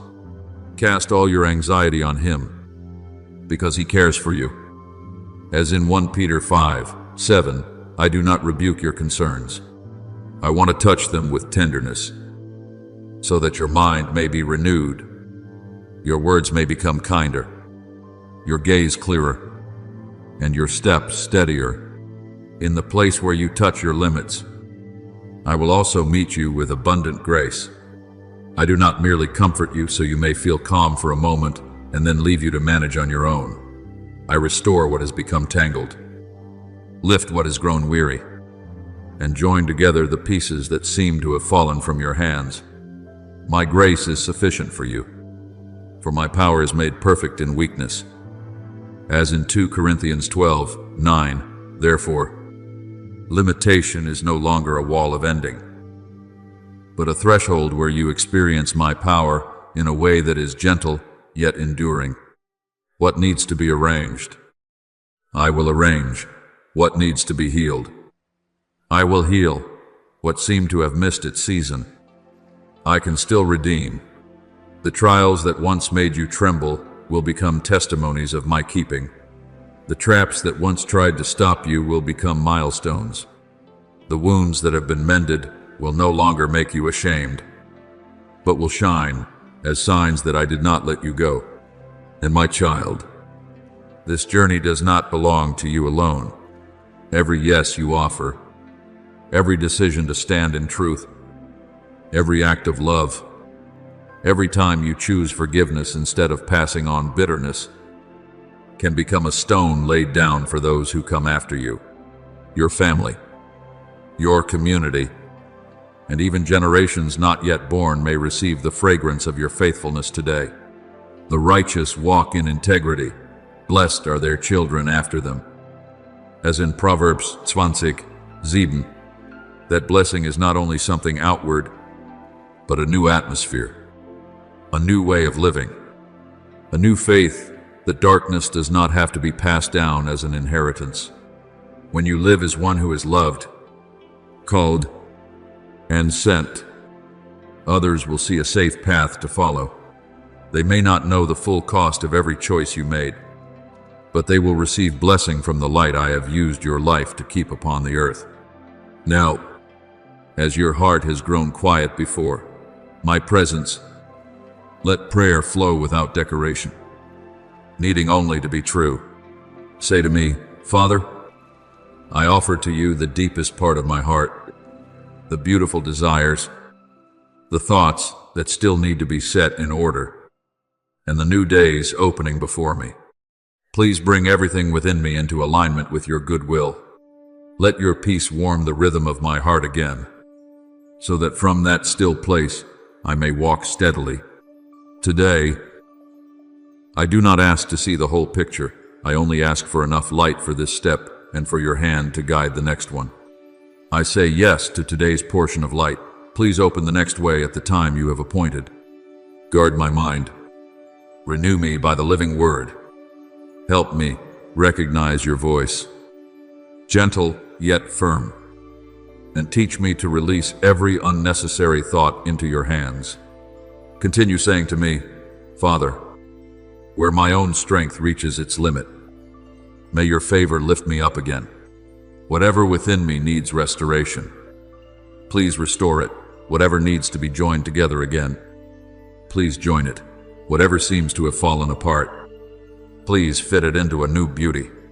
I thank you because the roads that once seemed difficult to understand are now becoming testimonies of your keeping. Please engrave deeply within me the identity of one who is loved, called, and sent, so that I do not live by chance, but according to holy purpose. Please use each small step of my obedience to open a path of blessing for my family, my community, and those who will come after me. Today I answer, yes. I will follow you from knowing to trusting to walking. Please keep me in the rhythm of your love. I place my hand upon my heart and smile, because you are here. Help me be faithful to today's portion of light and courageous enough to receive tomorrow's portion of light. Lead me, beloved Father, because the path is becoming bright, and I know that this light will bring me to the place where love, hope, and fullness of life are waiting within your goodwill. Beloved child, when every noise within your heart has grown quiet, do not search for a beautiful prayer to offer me, because what I delight to receive is not polished wording, but a truthful soul willing to open itself before its Father. Come to me as you are, with dreams that are still tender, with thoughts still tangled like threads, not yet untied, with new days standing outside the door of your heart while you do not yet know how to welcome them. I do not require you to understand everything before you are allowed to pray. I invite you to pray so that, As you speak with me, your heart may be set in order under my light. Pour out your heart before him. As in Psalm 62:8, that is an invitation of love, not a command of pressure. Therefore, speak to me with a simple breath. Father, I bring before you the deepest place within me, where there are beautiful desires that still need to be purified, where there are concerns that need to be put back in their proper place, where the plans of tomorrow need to be touched by your wisdom. Please do not let my heart be pulled away by what is hurried, but bring everything within me into harmony with your good, holy, and loving will. When you pray in this way, you are not escaping from life, you are returning to the source of life. I want my peace not merely to visit you like a light breeze and then leave, but to become a new rhythm within your heart, warming the places that once grew cold because of anxiety, softening the places that once became hard because of wounds, and strengthening the places that once wavered because of too many outside voices. May the Lord of peace himself give you peace at all times and in every way. As in 2 Thessalonians 3:16, that peace will not make you weak, but will help you walk steadily from a deep, still point, where you know you are loved before you have to accomplish anything. Say to me, Father, let your peace become the place where I am anchored. Let me not react from fear, decide from haste, or speak from wounds, but from the stillness born in your presence. From that place, teach me to walk step by step with what is enough, not too quickly that I lose the ability to listen, and not too slowly because doubt is holding me back. Beloved child, I know you often want to see the whole picture so that your heart may feel more at ease. But I am teaching you a deeper kind of ease, peace that comes from knowing my hand is still holding you, even when your eyes can only see the nearest part of the road. Do not ask for light in order to control the whole future. Ask for light so you may be faithful today. In the morning, let me hear your loving kindness. For in you I trust. Show me the way I should go. As in Psalm 143:8. That word is the breath of one who does not need to hold the entire map, but only needs to hear the voice of their Father as the new day begins. Say to me, Father, today I do not demand to see every turn. I only ask for enough light for the step before me. Help me know what needs to be done right now, the word that needs to be spoken today, the thing that needs to be released in this hour, and the matter that needs to be waited for in peace. I say yes to the portion of light you have placed before me. Please open the next portion when your appointed time comes, so that my faith may not grow through tension, but through gentle and enduring trust. Remember the boy Samuel in the temple. When my voice called in the quiet of the night, and at first he did not recognize it, he ran to Eli because he thought his teacher was the one calling him. But then he was taught how to respond. Speak, Lord, for your servant is listening. As in at Samuel tree, T. Do you see? Spiritual maturity begins with a heart that knows how to listen. Samuel did not need to create the voice. He only needed to stand in the right posture of one ready to recognize it. You are the same. In the nights when your heart still carries many questions. In the mornings when you do not yet know where to go. Learn that prayer. Father, speak, for I am listening. Make the ear of my heart sensitive to what comes from you, and calm before the sounds that do not belong to you. Help me discern your voice, gentle yet firm, from the voice of anxiety, the voice of shame, the voice of hurried desires, or the voice of the world pulling me away from the light. And when you ask me to guard your mind, understand that you are inviting me into a very precious place. Your mind is not a wasteland where every random thought may be planted carelessly. It is a garden I desire to tend with the living word. Search me, O God, and know my heart. Test me and know my thoughts. see if there is any wicked way in me, and lead me in the everlasting way. As in Psalm 139, 23-24. Pray this, Father, please shine your light upon the thoughts I have held for too long, the assumptions that make me weary, the fears disguising themselves as wisdom, and the memories that have not yet been healed but still quietly control my reactions. Renew my mind, not merely so that I may think more positively, but so that I may think more rightly in your light. Place your word within me like a clear stream, washing away what is heavy, so that my decisions may carry the fragrance of kindness. My words may be seasoned with grace, and my gaze may learn to find what can be redeemed in others.